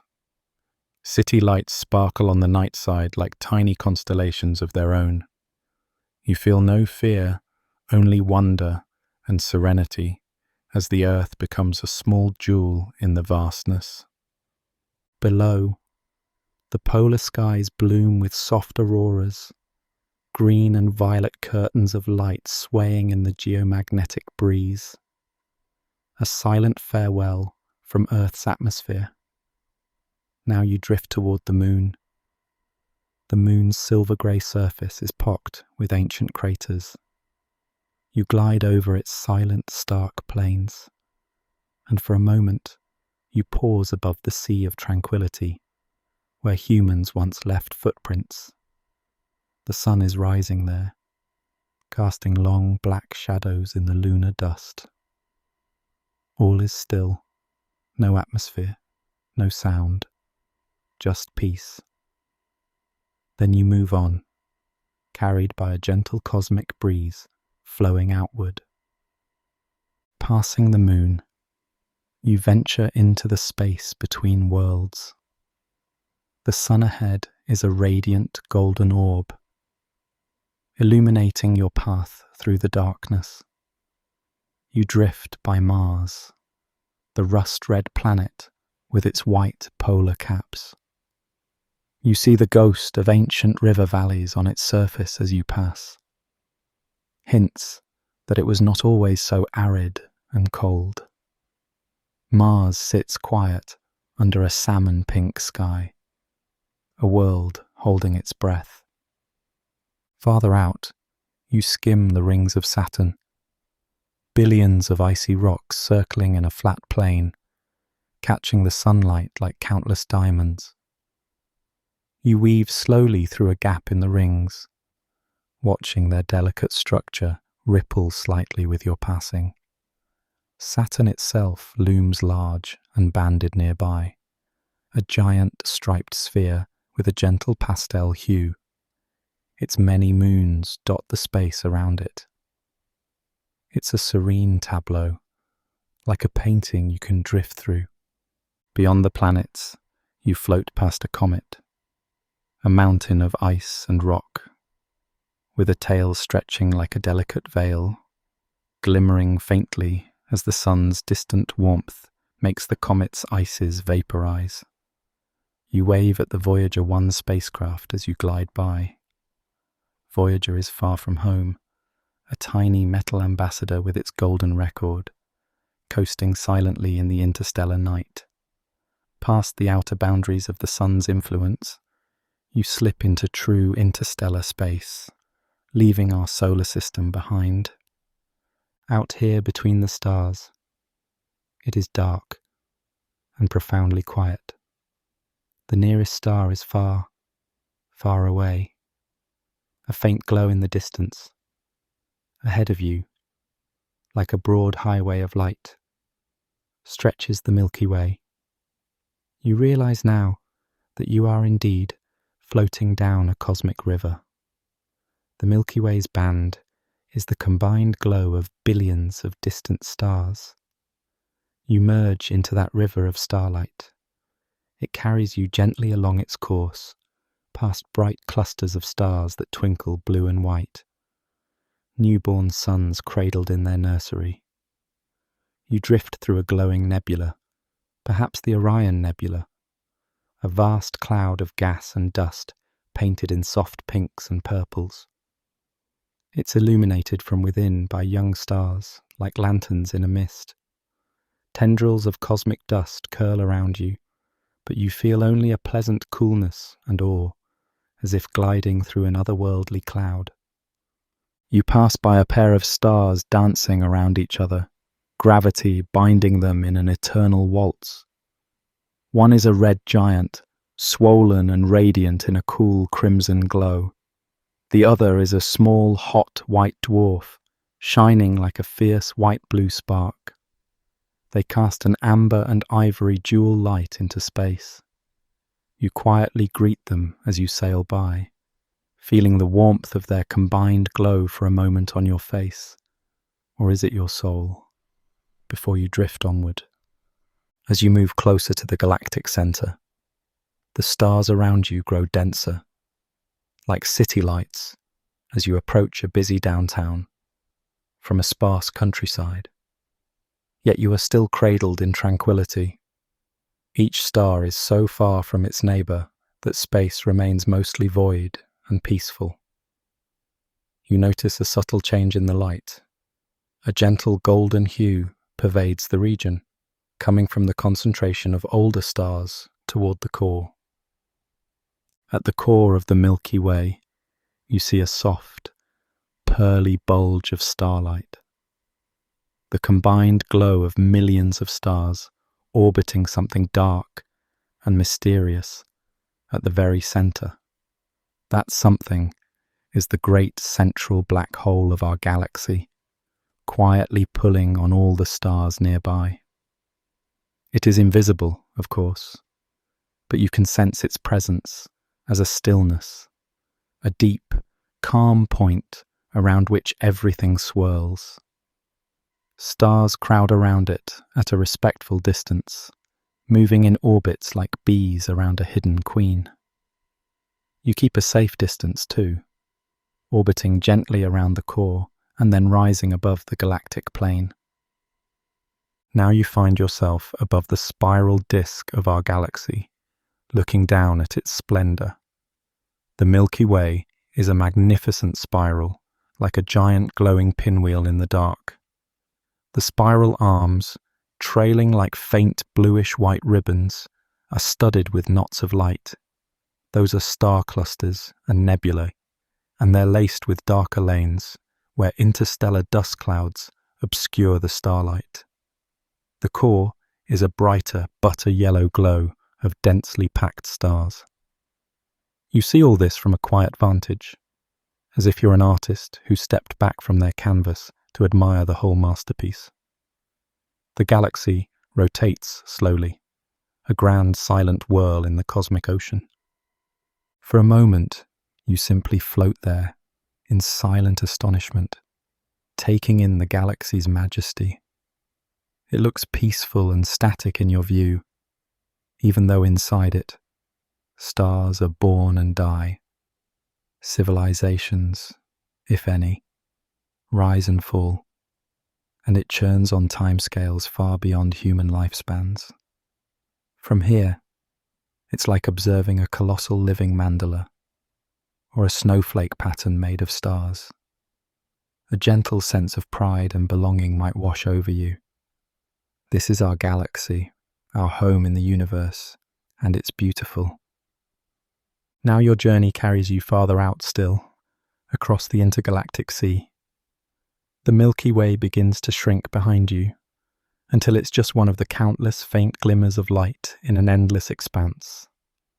Galaxies of various shapes and sizes fill the darkness around you. Spiral galaxies like our own, with graceful arms, big elliptical galaxies, glowing uniformly like enormous soft white balls. Small irregular galaxies, looking like smudges or scattered sparks. They dot the universe like an archipelago of island universes in an infinite ocean of black. You drift among them, an invisible traveller, marvelling at the sheer scale of it all. Between these galaxies stretch great voids, vast regions with very few galaxies, truly dark and quiet expanses millions of light years across. You glide along a tendril of the cosmic web, the large-scale structure where galaxies gather in clusters and chains, separated by immense dark voids. In one moment of stillness, you sense the faint whisper of the cosmic microwave background, the afterglow of the Big Bang, a cool, gentle radiation bathing all of space. It is the soft memory of the universe's infancy, still reverberating everywhere as a faint glow in microwaves, a uniform murmur that reminds you of how far you've come in time and space. This ancient light is like a mist that fills the cosmos, almost imperceptible yet present, the last remnant of the hot dawn of creation, now cooled to just a few degrees above absolute zero. You soak in the fact that even here, in the intergalactic void, you are surrounded by the echo of the beginning. The galaxies around you cluster into a giant structure, a cluster of galaxies bound by gravity. Perhaps you drift through the heart of the Virgo cluster, seeing dozens of galaxies swarm together. They interact subtly, sometimes passing through each other, their mutual gravity tugging out thin streams of stars. Despite these motions playing out over eons, your perception in this timeless moment is one of serene stillness. Yet even here, drifting between galaxies where it seems utterly empty, you feel a deep sense of belonging and peace. You are part of this vast tapestry, a thread in the cosmic fabric. Time has no meaning on this journey. Moments and millennia blur. You explore for what could be moments or eons, but eventually you feel a gentle tug guiding you back. It's like the pull of home, drawing you to where you began. You allow the current of space to slowly carry you back toward our own galaxy, toward the familiar spiral of the Milky Way. As you approach the Milky Way again, you find our sun, a modest star glowing warmly among countless others. Drawing nearer, you slip once more into our solar system. You see the outer planets, Neptune, a cool blue marble with faint rings, Uranus, a pale cyan orb tilted on its side. Then Saturn's rings gleam beneath you once more, and Jupiter's great striped form with its rust-red storm comes into view. The inner planets appear. Mars with its dusty face, the Earth shining blue and white, and Venus cloaked in creamy clouds. You have returned to the neighborhood of home. Earth grows from a bright point to a disk to the vast horizon beneath you. You descend softly through the thin shell of atmosphere. Gentle orange and pink hues at the edge as it's still night where you arrive. You float down among gauzy clouds lit by moonlight. Below, the dark outline of land and the glint of a winding river come into sight. You drift down further, over quiet hills and sleeping towns, until, like a falling leaf, you settle back to the place where you began, your own resting body, safe and warm. Now you are here, and yet you carry the stars within you.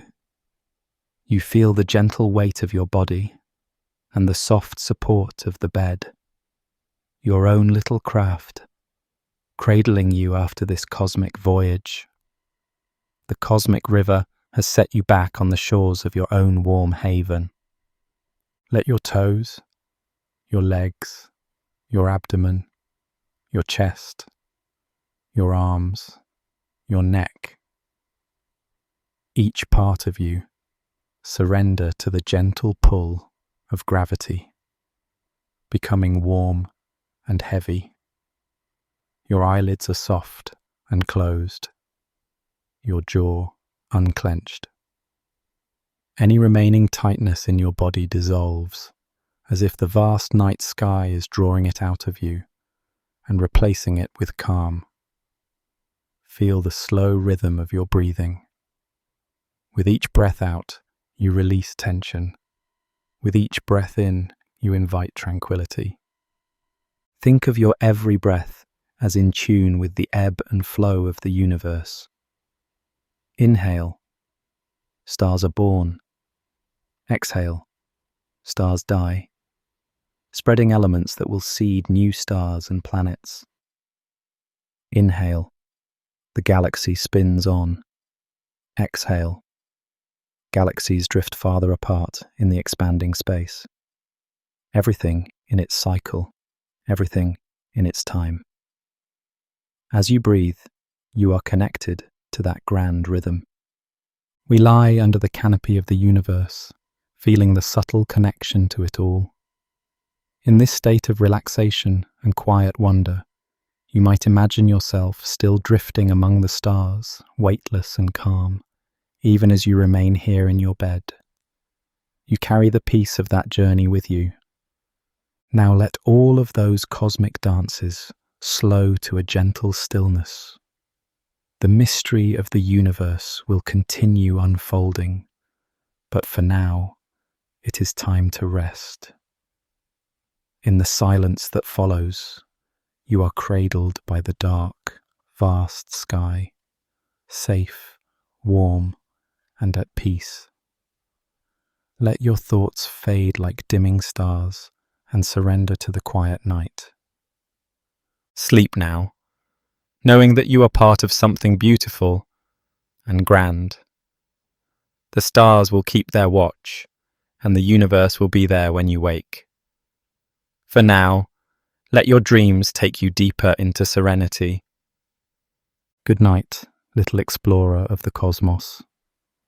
May your sleep be as peaceful as stardust settling in the night, and your dreams as vast and fascinating as the universe that cradles us all.